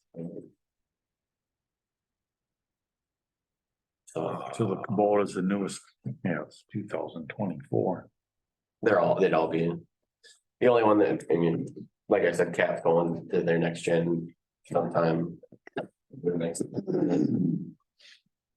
Well, do we want to absorb this for another month? Yeah, and I meant, And Like to have you find out more information. I mean, extended one, like 5 years. Those are all, they all have 5-year warranties on them. They should all have 5-year warranties. I think I only gave you the sheet that had. Right, I believe they all have. What is it, 5 years? Where they come and fix it and don't charge us, or is it 5 years where they'll? Well, they. Is it parts only, labor only? Yes, if it's like the tractor, they cover parts, but they don't cover the labor charge. Hmm. Yeah, I would like to see a warranty that. I mean, basically, they take care of it for 5 years. We can do the. John Deere's the We can change it. $200 Yeah. deductible. What I mean, Yeah, that's what it was with the tractor, and then it's $200 part deductible, but then it's. I think their gear was $200 an hour for labor, and that's including. Their travel time, so that's just to get out and back, that's $200 right there. because you just can't afford to own this equipment anymore without a good, complete warranty. Right, and It just will kill you. the nice thing about these is they're all under 75, so none of them have DEF. You don't have to worry about DEF on any of those. All Oh, right, you don't have to? No, DEF is only 75 horsepower, 75 horsepower and higher, And above? yeah. Oh, okay. So everything new above 75 is. That's one less headache. That's why all those are 74 horse. So, even for travel time and all that, I mean. yeah, I'd like to have somebody, have them put together a warranty for us that includes that, you know, like, if you're plowing snow and the right track quits, you just call them up and they come out and fix it. right, That's the end of it, you know? Yeah. You don't have to worry about who's gonna pay what or nothing. They're gonna pay it. I mean, that's the only way you can have this stuff anymore, right, and those. especially in government. Well, and that's the other reason why I've been kind of steering away from the used stuff is that. I mean, a lot of this stuff it's like the newer vehicles, everything's electronic now. Yeah, I mean, it doesn't take much for something to get unplugged or short out or get wet and so. yeah, so, yeah, I agree. Let's just sit on this for a month and you get some more information regarding warranties. You got that on all. Having, you know, because we might find out what looks expensive on these sheets. In the end might be less, Right, you know what I mean, because of the warranties. right, and like I said too, if it's anything like what I've been seeing on the used stuff, I mean. Equipment will always hold its value and that 70,000 up front might only end up being 30,000 in 10 years. Mhm. Whenever you choose to replace, it's not gonna get, it's not like for landscaping and put 1,000 hours on it a year, it'll get. Right. I started with the tractor, I think I put on 500 in about a year, Yeah, so you add another loader in there and you start splitting up. Splitting up hours and yeah, I'm guessing it only get 250 hours a year maybe. So, you know, and have them build out as far as you think that they can. right, get a. Gee, Sure. Right. Talking about snow removal and snow blowers, what are we gonna do for a snow blower behind the tractor? Cause I never did get issued a donation thing. You know, that was gonna, Mhm. was it $1,500, I believe? I never Mhm. did get that issued to me. So Brace got it back and I've done a bunch of work on it. So I mean, in reality, I think maybe this time, maybe the city should buy their own. I'm sure they're 10,000, 12,000 bucks now too. But I'm hoping that they don't snow this year. Have him bring prices Yeah, next, for the next meeting. And we can look at them all. The one you have, is that Lorenz, is that who? Lorenz, yeah. And you could get one that, in the city, we had a smaller one that would be more apt to fit our size tractor. Honestly, the. It done a good The job. tractor runs that thing, no problem. Yeah. It's a little bit goofy how you have to do it. but, Yeah. I mean, it runs it, no problem. Yeah. Then, I mean, you know, there's probably some of them around used and I don't know what you're buying, but I mean, until that one cracked, it worked great. Yeah. Outside of the initial hiccup of trying to figure it out on that frequency blizzard. being very upset. All right, we got two zoning permits. Is that all then, Race? I believe so. Oh, I mean, we can. I'll just do it because Brian is not here, but for that lead pipe inventory. I talked to him earlier today about it and said that he got he got a bunch of information from whoever he had a template or help. And when rural water was here helping fix that hydrant, I asked them a couple questions on just what it entailed, and the very brief rundown is that if it's anything but copper or plastic going into the house, it needs to be replaced. The galvanized, he said where it hooks up to the curb stop, that's gonna be lead. So if it's lead or galvanized, it has to be replaced. And after the inventory is complete, I believe is either 2 or 5% a year has to be replaced. And that's on the city to replace, even though it's the private from the curb stop to the house, the city is the one that is responsible for replacing those. From Way to the the curb house. stop to the house also? Yeah, That was gonna be my question. yeah, because he said, I think it's either Jeff or Lance said that it's the city's responsibility because the city is gonna be the one that can get the grant funding to do it, basically. But I feel funny that when that project was down there by Sarah's, there was a lead line re-hooked up to the curb stop. The engineers should have known better than to allow that to happen. In reality, Yeah, they should have known that that needed to be replaced into the individual's house. But then look at the problems on that road, and he was supposedly here every day too. Yeah, Look at all that patching, redig. yeah, absolutely. I think Sue was saying that there was you remember what town it was, they're offering. It's like $10 off. That's St. Clair. Yeah, they're offering like $10 off their water bill to just take a picture of where the water comes into the house. So Sue, Brian had a lead pipe there until a few years ago and then he had a new one put in. I think I don't know. I don't go down the basement. I'm pretty sure it was a new curb stop and they went through the house, I believe. It might have been because it looks like it had been dug up. Yep, I'm pretty sure you got a new line. Because I know that was one But I on don't- that end, and I know another one on that end. So how many more? that's. They probably. And I guess So, if you ever I get know into mine's doing some pump, That's the other thing is that doesn't, yeah. it's an option if we already didn't have to go into yeah, houses for the sump pump inspections. take yourself a file along and if That's you what- file it, Jeff was saying that, what some city have done is they get just a little tiny whiteboard and they write the address on the whiteboard, they put it next to where the water comes in the house, they take a picture of it, and then you have a picture of what, documenting Good what it idea. is that comes into the house, and you go to the next house, you erase the address and you write the new one down. And I believe it was 2% a year. I think it was 2% a year had to be replaced. you know, I don't know how many more could possibly be up Sioux Street there, you know, if we do replace that water main.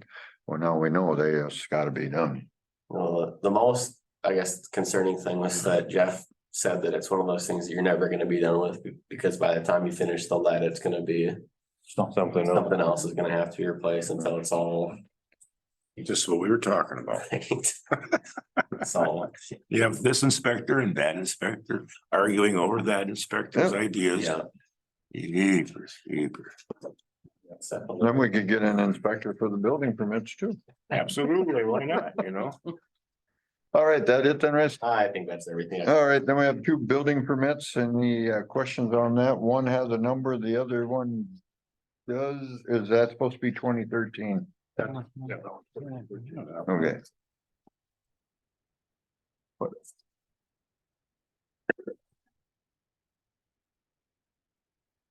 Pretty well explained here. Anybody see any problems with it? If not, make a motion to approve. GT 2023-13 and 2023-14. Kettleton's the charge one. Cause they're replacing. Oh, he paid that one We today. did that today. Yeah, yeah. They're just replacing the steps. Well, they're putting concrete in too, though. He's replacing the steps and then putting the concrete. I feel like the slab in there. What's the other? I know. That one there, down, Michelle. down to the. Oh, I didn't see that one. Building. Fuck hell, some once now I don't find it. I've never seen the step. You know, those- Oh, yeah, now they are adding more. Back when he showed me 6, 7 months ago, it's just redoing them because it's tipping into the hull. Now they're adding that. That porch on the side, there's a door there too. Originally, they were just gonna do the 2 steps. Should be fine. There you go. Oh, yeah, there's. Yeah, plenty of room there. Yeah. With that, then somebody want to make motion then to approve those two? I'll make the motion to. Somebody second, Second. all in favor? Aye. Aye, opposed, motion carried.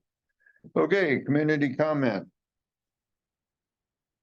Anybody from community comment? Yes. I wanted to ask, I've been trying to do this for a couple of years now.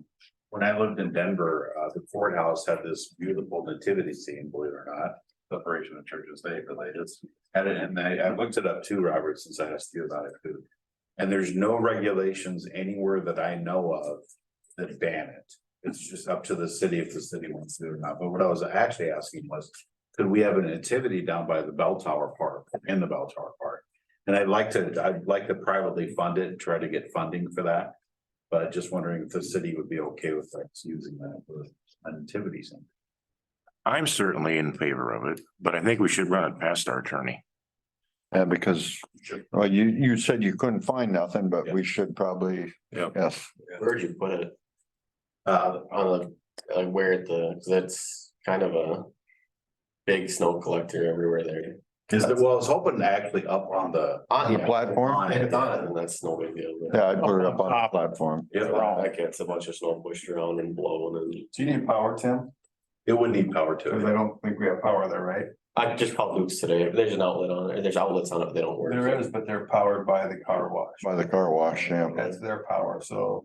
Does You he can get talk to Luke about putting a pole, pole in there? Yeah. power panel on the pole for the market and all that stuff, but it never happened. Is the car wash powered up yet?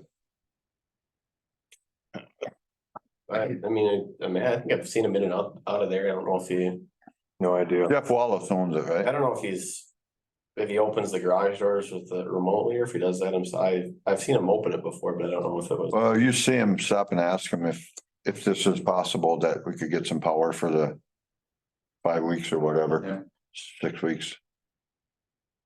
All right, yeah, like Tom says, check with a lawyer so we don't offend anybody and That'd be great.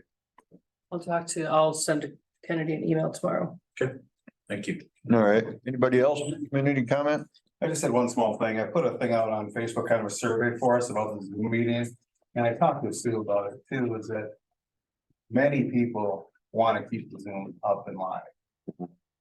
They consider it a transparency issue if you take it down. That's what?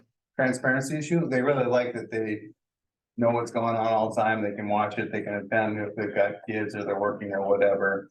So there was lots of comments about keeping it up. Yeah, I seen it. I seen your post. But I still am against it.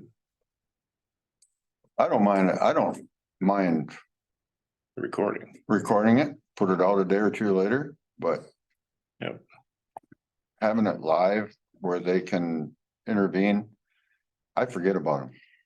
Not only that, it's just. I was the one that pushed hard for it to start with. But it was actually your daughter that scared me enough now that I don't want to have anything more to do with it. I want to have control over our images, at least to this point.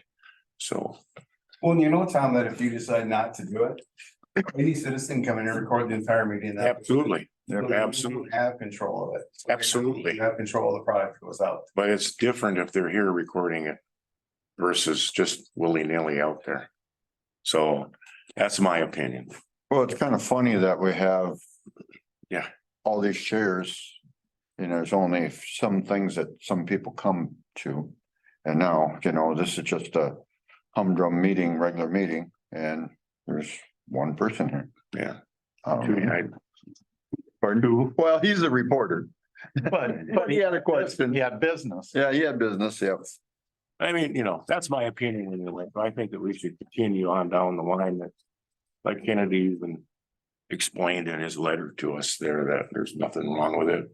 That this is what we can certainly do this. They're And still it's getting honest. recorded. Yeah, and it's still a public record. Right. It'll go on the web. So what you're saying is we can still record it and then it will go on the Goes onto website So they- versus YouTube. And we'll keep it on the website, but it won't be a live meeting like it is Right. now. Right. Cause a lot It of, would cycle. a lot of other towns Yeah. does, they don't put it on YouTube. There's no reason to. Somebody wants to see it, they can go. Correct. And then it will cycle every month. YouTube, it's the whole darn world. And if someone requests it, they have. you have And to yeah, go it in. can be, Yeah. If, say this meeting goes up.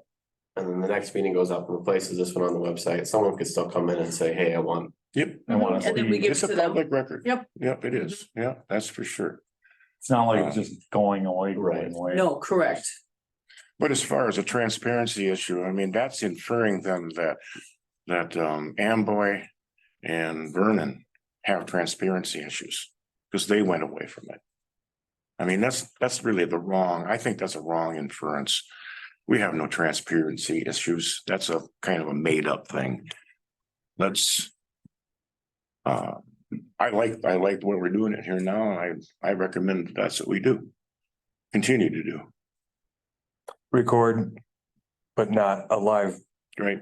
so, but people will be able to watch it in Yep, a few days after Sue gets it. whenever it goes up. I mean, maybe it's 2 weeks later, but whatever it is, you know, you don't. I you think we can't- need to set on how long before we put it out there.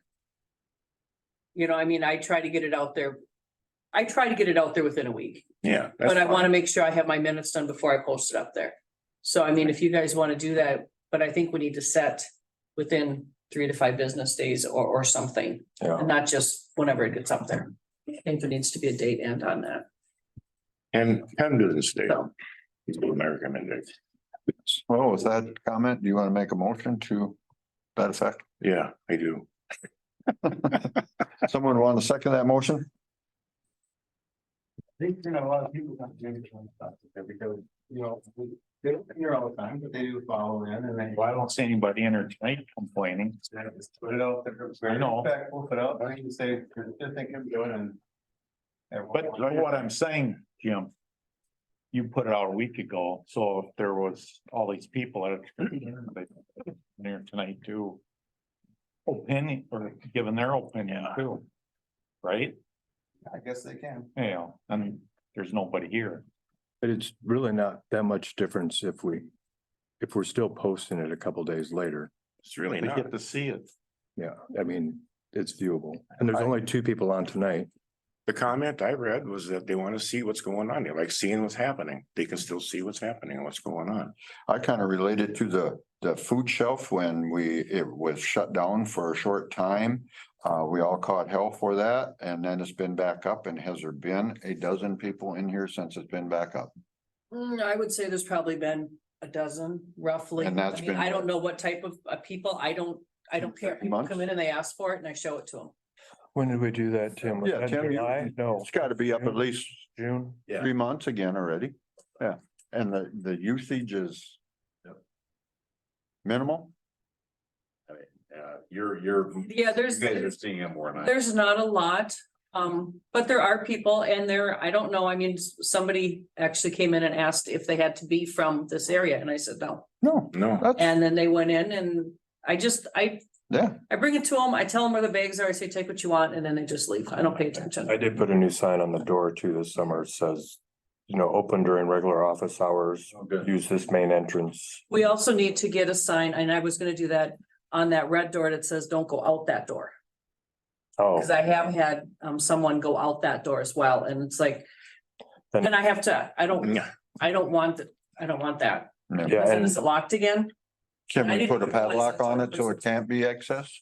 Probably not. I No, mean, we wouldn't have, couldn't lock. no, well, I'll just put a note on it. I think that'll be enough, Alright, so.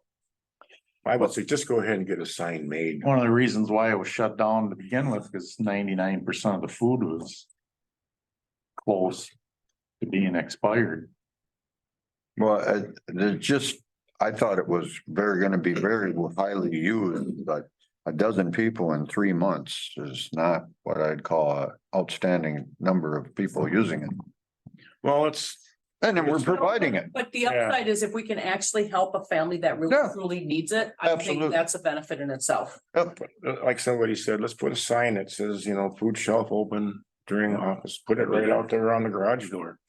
Or put it out there right in that little rock garden where people can really see it, a nice Yeah. 3x3 sign. Yeah, something like that. Well, and I think it's posted in enough places, isn't it?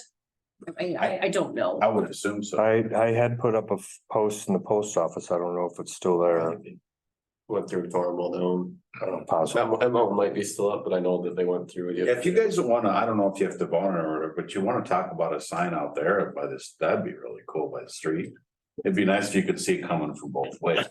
Yeah, and then we'd have to, I just saw this after I said it, we'd have to make sure it doesn't interfere with traffic on the corner, That's true. but just a little, Right. so high one. Right. They're gonna be putting a stop sign on there. Like that's the other thing I forgot to mention, they're gonna be putting a stop sign on by the hydrant and they're gonna drill it into the sidewalk there for this intersection, but it's gonna be right turns are continuous. But All of the traffic must, all other have to stop. They're gonna put a stop sign on here? Yes, there and there, but if you're turning right, you don't have to stop. So that it'll still function the same way, but the people that. It's the traffic that shootings through that. You're, yeah. There's 3, As long as they don't wanna put a roundabout in. that's next year. All right, Tom made a motion, someone the second. I'll second it. All in favor, say aye. Aye. Aye, opposed, motion carried. Alrighty, that it under community comment? There was a letter in your packets from a resident, and I'm just gonna leave that there. Yeah, we can take a look at that. Oh, yeah, I did see that. That one? Yep. Okay, unfinished business, earn sick and safe time, COG, General Assembly, I think you went to that? Sue? Yeah, I did go to that. We did get a lot more information on that earned sick and safe. It has to be implemented the first. I have reached out to Sheila. To get some direction and some help on that, but we do have to discuss at some point. How the council wants to proceed with that, because there's 3 different ways you can implement it. So one is per hour. For every 30 hours an employee works, you get like 1 hour or something like that of the earned sick and safe. But it also includes council, it includes fire. It includes all of these people.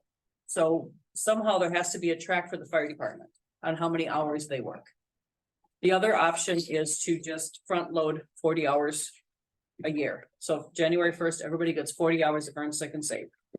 At the end of that year, they can roll it over to 80, but I think they have to pay it out like if you quit. They have to pay it out, but if you the other option is you front load 80. And then you don't pay it out.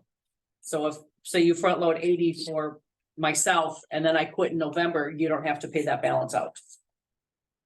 So I'm not sure how the city, like I said, these are things I've got to put some more stuff together, get some more information. But it needs to be implemented by the 1st, so we need to, 1st of January, right? 1st of January, correct? This is the stuff that this individual here was talking about. Yeah. I mean, really? So, This is the stupid stuff they create in the Yeah. cities. Yeah. so this for firefighters and council. None of us have an hourly rate, so how? Well, it doesn't matter the hourly rate, it's the hours worked. But I mean, if it ever has to get paid out, then what are we paying it at? Well, see, that's the problem with all of this, but from my end, because there was a huge discussion about it at the General Assembly with firefighters, with council. How do you track that? How do you? That's what they call having the cart ahead of the horse again. Correct. I mean, because So- you said it as a separate it's separate from your PTO, Yes. right? So this is gonna be a separate category, so, Separate policy ordinance, everything, and then your PTO is still over here. so Banyan also has to be working on a solution on this, hopefully they are, because to record it. Yes, correct. Well, and that's where, is it the center? Is this a federal deal? Can't remember what it's. No, state of Minnesota. It was- Yeah. it was State of the Minnesota. center. He was brought up just creating a spreadsheet that we would have to tally and then we would have to keep track of because Banyan doesn't. Banyan's not always user friendly when it comes to that type of thing, especially if you're doing the 1 hour of earn sick and safe for every 30 hours worked. But for the amount of work that's gonna create, I would agree with front loading it, except for firefighters and such, because. Yeah, I mean, none of us are here to earn time off. I mean, in the firefighters. Yeah, it doesn't make any sense. Yeah, I brought up, it was considered we're considered volunteer, but she Mhm. said. She But you questioned that. get, and I but said, you you're on payroll. So "It's more of a therefore, stipend than But the anything." legislator led by the people that are running it now, they want to give another gift mhm, to employees. mhm. That's what it is a gift. You know, So. nobody can figure it out. So anyway, this person you talked to, Sheila, that's Mhm. with the COG? Yes, She's the one who came to. she's do the in the interview. interviews. Oh, okay. Maybe, can she maybe come to our meeting? Or maybe we can have a special meeting that she could Sure. come to? I'll ask her, yep. And let's just get this hammered out and They done. also have another, is it Victoria, I think, she's a full-time with COG, and she's awesome with this too, so I will talk to both of them. And see if they can. Do we want to try a special meeting, or do you, let's see what she's got available? Well, as long as this meeting is gonna take tonight, I would like to have a special. We ain't done yet though. I will reach out to them and see what I can come up with, and we'll get it started. Now, as long as it's after midweek next week, I should be able to make it, so. Okay. I'm thinking I should be done about then, so. Does anybody have anything that went on this next couple weeks, if I can get them out here in the next 2 weeks? I never know until Thursdays. Fire department be easy, because you can go through our RCI, and tell us when we got paged, when we clear. Yeah, All you have to do is keep. Clear for him who was there. anyway, For hourly or let's see whatever. what they can do. Yeah, okay, don't know I what will to reach do. out to them. All right. Talked about that. Earn sick and safe time enough, and we talked about the Zoom meeting. There will be no fall cleanup scheduled. No, I didn't get very few. I did put it out on our Facebook page, and I think there was 3 people that, I mean, liked it. There was no comments, so I just, Nope, that's fine. and then trying to get a hold of Jesse was kind of hit or miss there for a while too, so I think it's just best to. And maybe next year if you want to try it, we'll just do it earlier to try to, schedule something. So. Okay, cloud-based storage for computer, $15 a month. Somebody wanna comment on that or make a motion to approve to have it? I had NetMedics out and they did do some cleanup on the computer. They're out of Lake Crystal. They did some cleanup on it. They did some help with utilities. With reading that and getting that thing processed. This is what I thought was the best one to go with for as far as like a backup server. So it's in the cloud. We can still access it if one of the computers goes down. And it's $15 a month.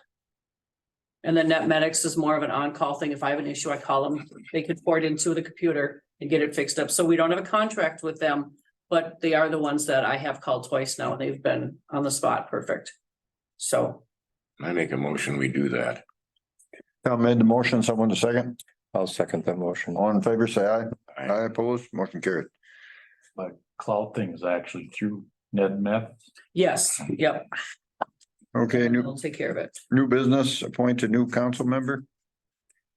I took it on myself. Somebody had talked to me, said or told me, I thought that Amy Clammer would be interested in filling in Ron Cowell's position. So I did reach out to her between meetings and she agreed she will step in, but she texted me right before the meeting, said something came up. She won't be able to be here tonight, but there's What'd you no something came up tonight, so she was gonna plan to be at the meeting to. What's the name? Amy Clammer. Oh, Amy. Oh, And I thought it'd probably be good to have another one on the council too, and, but unless there's any objections, I would make a motion to appoint her. We'll do that by resolution. Oh, we do that by A resolution. resolution to nominate her. But then will she accept it?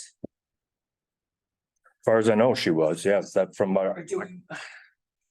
I don't know how you guys want to do that. You'd have to type up a resolution. I've got a resolution typed up for her Okay, to nominate her and then for her to appoint her. On the thought that she was gonna be here tonight. well, So can we make a motion to accept the resolution and then appoint her at next meeting? yep, Do it that way? sure, You made the motion, right? yeah. I'll second it. All in favor, say aye. I, Opposed, motion carried. Truth and Taxation meeting is December 11th. That good with everybody? That's where it usually is, that meeting in December, So that's our regular meeting then? I believe so. Yep. Yep. Approval of liquor and tobacco licenses. You have them over there, Sue? actually, I don't. They all got sent off to the state. Okay, So I haven't got them back yet. My question was though. On the liquor, it's supposed to be $50 for the off sale. But last year, the Red Iron paid $100. Does anybody know why? they don't have liquor. They had a 3-2. They had gotten a Applied 3-2 for a license. 3-2. Yeah. They never sold it, but they got the license. And when I talked to Jason, they wanted to keep it. But then when I was looking, I don't know why they're paying. Wasn't there extra, wasn't that extra on the Sunday something? But would that fall into that? Afterwards, I started looking at it. I'm not sure. Yeah, I can't remember. I know there is a $50 off sale, but does that follow suit with that as well then? I don't know, what's the Thunder pay?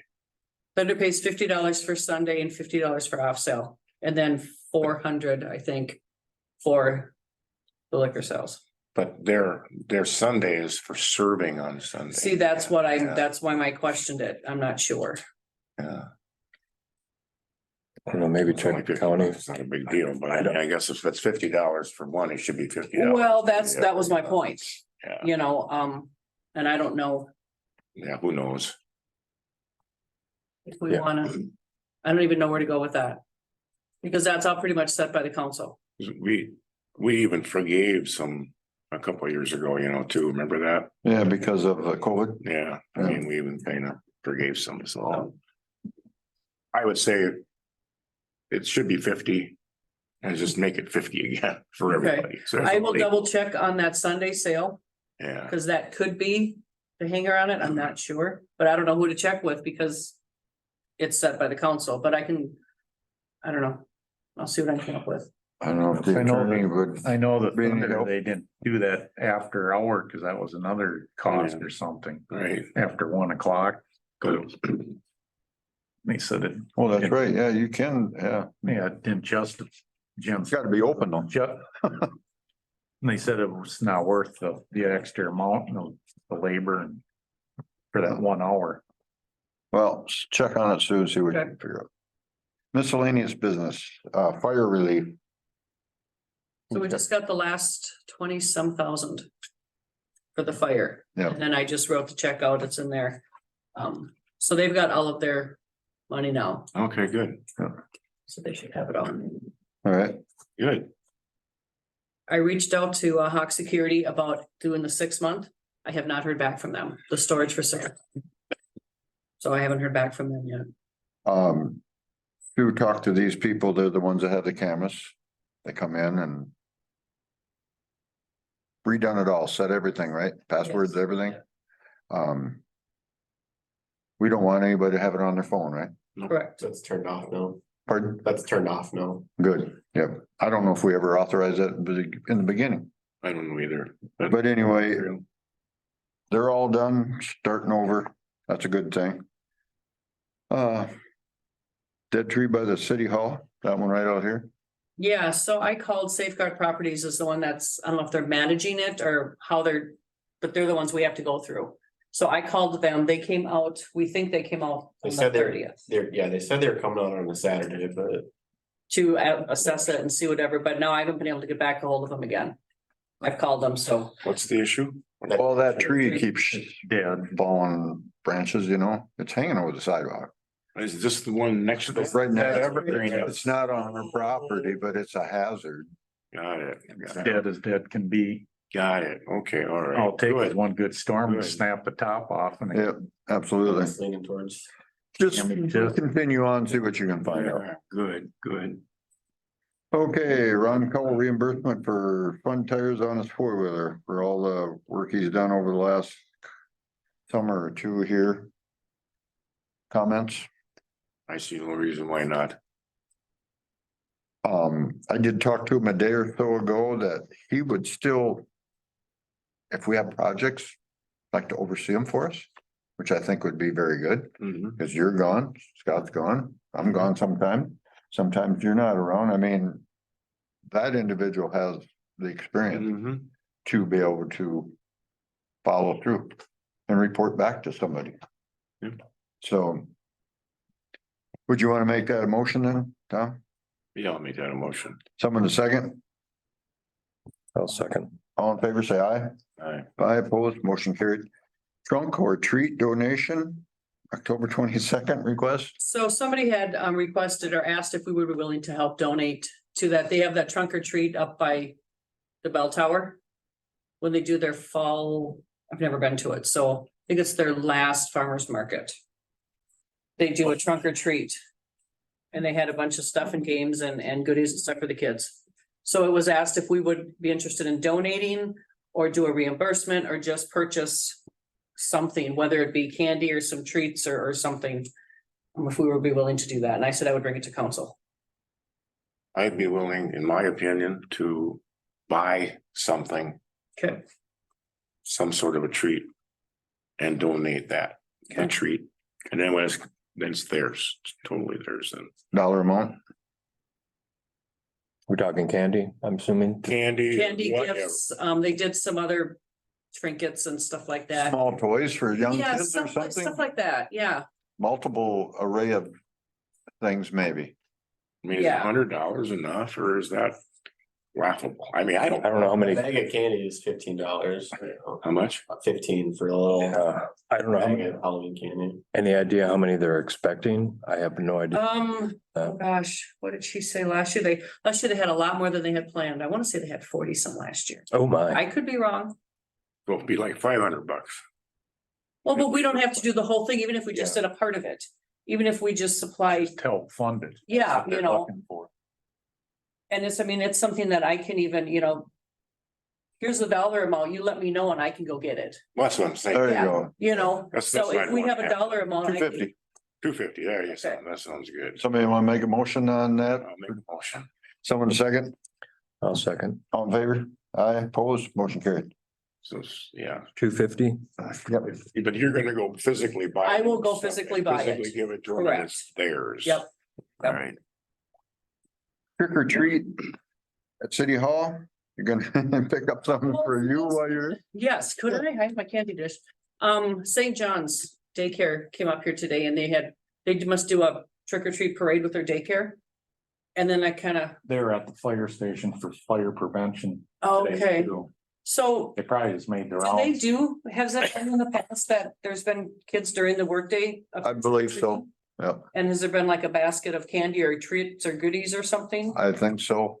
I Maybe believe so. some of that 250, they set aside a little bit for right here. Oh, yeah. Do you know I what's mean, been done in the past? We have advertising in budget, so we can spend $100 for 50, whatever. For Yeah. Do we know- advertising. Get another $100 for yourself, so, Yeah, or City Hall, I mean, Oh. not for yourself, Oh, for City okay, Hall. all right. Somebody want to make a motion on $100 for their trick or treat for City Hall? I'll make that motion. Someone a second? second. All in favor, say aye. Aye, opposed, motion carried. Okay, health insurance We go renewal. back up to the food shelf donation. You missed that. Oh, I'm sorry. It was asked if we would be willing to, interested in donating to the food shelf, whether it's food, gift card, money, whatever. Oh, which food shop? This one, This one. I've never even been in. I don't know how much stuff is in there. Got me, I haven't been in there either. there's, we just got 5 boxes of donated food. A lot of it has gone already. We did have, is it Blue Sky? Blue Sky was in here with some produce and some potatoes. The potatoes went really quick. So- Explain to me, like the food shelf in Mapleton, they'd rather have money. Because you can buy way more money than you can get food donated. I mean, buy more food. Oh, yeah, They got absolutely. such, you Yep, get such a yep. deal. I mean, is that the same here or is this not the same? No, because this is a This- private, this is more like a group of people said, there's a need in our city, let's try to help this need. So it's not funded by any church, any other organization or nothing. Over in the loaves and fishes, they go on there and you gotta fill out some paperwork and. Yeah, they have grant money and government money, so you can buy, So they gotta track it all. I mean, another food shop worked with Mankato, they had $150 and they got an entire semi load full of Yep. food. So there's programs like that, but you have to qualify and you have to sign up and Yeah. then you have to track when people come in and how much they do. I mean, That's why the money for us wouldn't be it doesn't matter either way. I mean, the same thing with the gift card, then the gift card wouldn't work either. Nothing like that would work. No, I mean, they would, yeah, basically, how would you distribute it? If one person come in and be gone? Yeah, I don't know. well, that's it. I'm just looking for the logistics that would Mhm. make it work. That's all. Yeah, I'm not against it or for it necessarily. I'm just looking for the. But yeah, I mean, logistics. it'd be like somebody just going and buying groceries at Hy-Vee or Walmart or Yeah. whatever. Yeah, That seems kind of hokey. I think Me. it's difficult to enforce Yeah. or oversee or whatever the word is you wanna. Could the city take? Just say $500 for the remainder of the year and buy X amount this month of cereal, things like that, and say the following month a little bit and do it that way? Or could we make it something that every month the city of Good Thunder is donating just say $150 to, and somebody has to buy that merchandise, We put it in we here. gotta pay her to go down and buy Yep, it, bring yep. it back Somebody, and the travel time and everything yep, else, yep, absolutely. you know.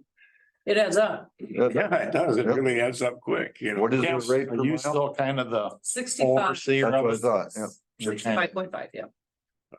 You said the Hy-Vee aisles online or something, you order it. Never done that. You maybe you just set a time, or you go on the Hy-Vee app and you pick what you want, and you set a time and you just go there and. I've done that with a Walmart app. Yeah, and you just show up and they put all the bags in. Yeah, but you still gotta go there. and get Right. it. Correct. That's- Hey, you gotta pay somebody to go get it, come bring it back. Say, you come through every day. No thanks. They only do it at the Uptown Hy-Vee now too. Right. Well, I can pick it up too. How about we look at that at the beginning of the year? Yeah, I think right now Sue's still learning. There's stuff she's gonna need to prep herself for year end and something as time goes in, then maybe that's something we can coordinate. I agree with you 100%. Yeah.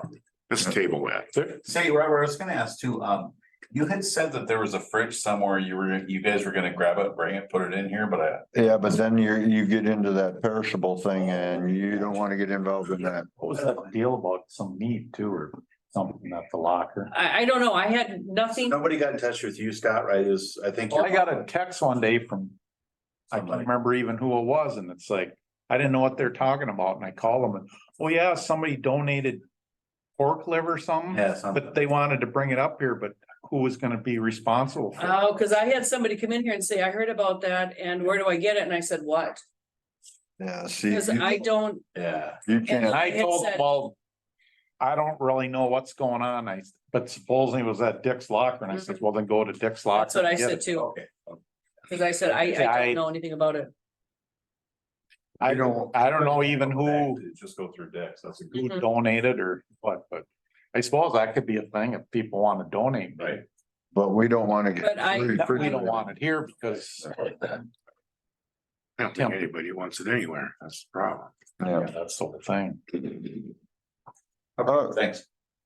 all right, health insurance renewal. So I don't know if you guys got it, but the health insurance did go up a little bit. Maybe $100. They changed it, so that deductible went up. Oh, wow.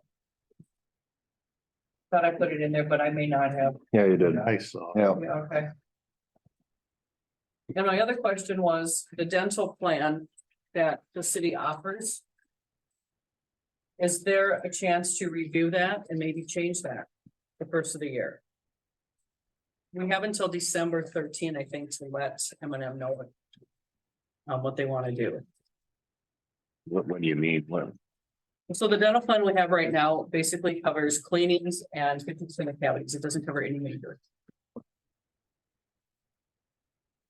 Okay, So my question is the city interested in reviewing that and maybe changing it or even having it where the employee pays the difference To get a better plan. to get a better plan?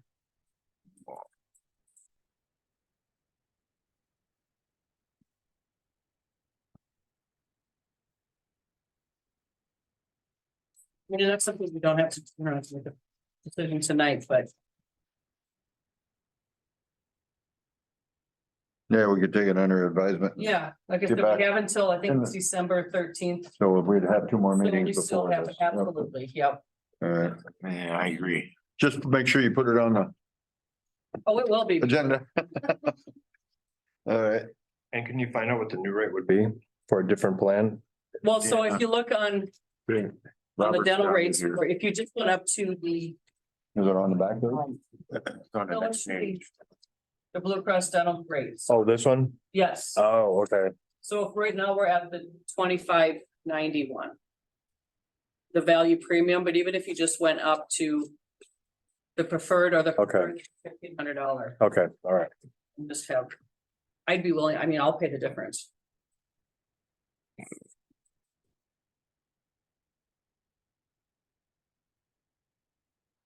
All right. We take a peek at it next month again. Okay. City logo wear estimates from. Right there, Tom, you got that one? I got that.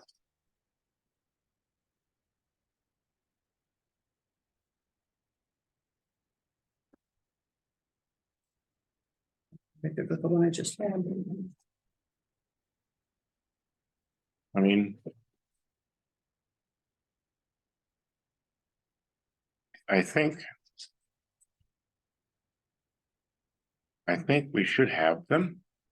I sure like to have a couple of samples that a person could look at. Yeah, it's hard to And they imagine. will without do it. that as well, yes. I mean, it's just like, Yep, yeah, what I did is try to just get the pricing, and I know, we all know that it will cost more you put on it than it costs, and Mhm. all of that. Mhm. Just, I'll see if I can get a sample of both of I them. mean, if we gotta pay for it, I mean, you know, Yeah. go ahead, I mean, if we gotta pay $50, $100 or something to get some samples, that's what I Sure. did with the fire department all the time, and I had. 8 made and, Mhm, you know, okay, and the guys looked at them and said, "Oh, take those 3." Is there, do you know if you checked with like Mr. Monogram or different? never heard of it. I only went through B Stark because that's where my former employer went through. And It I like tended to be a them. little more expensive than the other ones, but just something that. what was it called? A Mr. Monogram? Yeah, that's a Mankato, right? Yeah, Down on Front Street or is that the? yeah, Yeah, you start down to, you start right up there, top of the hill. You've been around forever. Yeah, I know that name has been around for.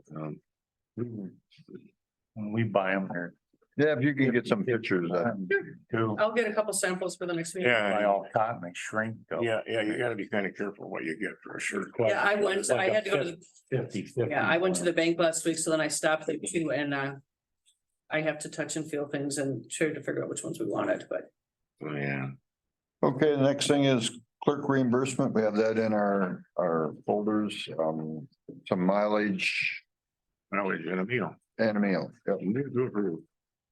Tom made a motion to approve. Someone second? Second. All in favor, say aye. Opposed, motion carried. I take it your notary's gone through then.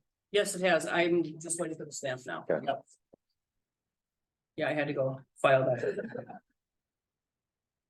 Okay, I had a few things under miscellaneous, which I pretty much touched with the state representative here, the school update. Mike hopefully will be here in the November meeting. He says they have a plan layout. He says, I just can't make it tonight. It would be nice to see what he's got for a plan layout. I told him, I said, we need to put something on the west side of that school where that water rushes down there. Cuts a groove. We're gonna have to just put some, either a blacktop gully or just run 300 feet of curb and gutter. So they can manage that drive up into there. There's gonna be, was it 2 or 3 apartments in that library area? I think he said, so there would be cars going in and out of there all the time. He just will hopefully show up next meeting. I'll try to call him and see if he can come out, give us an update. He said he should have been coming along. You know, he's owned it for what, But beginning of the year, I believe, isn't it? Yeah. Something like that. So anyway, he hopefully will be out. Again, Sue called down, you know, for that building that sat there all these years, you know, now it's gonna come back to $20,000 to $24,000 to the city paying, you know. So that's good. And I offered, you know, what can we do for you, you know, if he needs a curb cut or whatever on the existing areas, and so hopefully, yeah. We'll find out next month. And the other thing is, I was talking about is that time earned, you know, your PTO time, you know, for pay period, you know, and, did you ever see those slips for time off slips? I did see the time off slips, Yeah. yes. See, and I guess somebody, were you signing them most of the time, Tom, for time off? So, As possible, Yeah. as possible, yeah. you know, because that way you gain 12 hours and you took 2 on, you gained them on the 9th and you took off 2 on the 14th. There's some tracking going on there. So maybe you can find that. Well, and if not, I can create another one too with the tracking, especially a spreadsheet, but if it does have a companion in that payroll. We should be able to find it there too. If you need help on Banyan, let me know.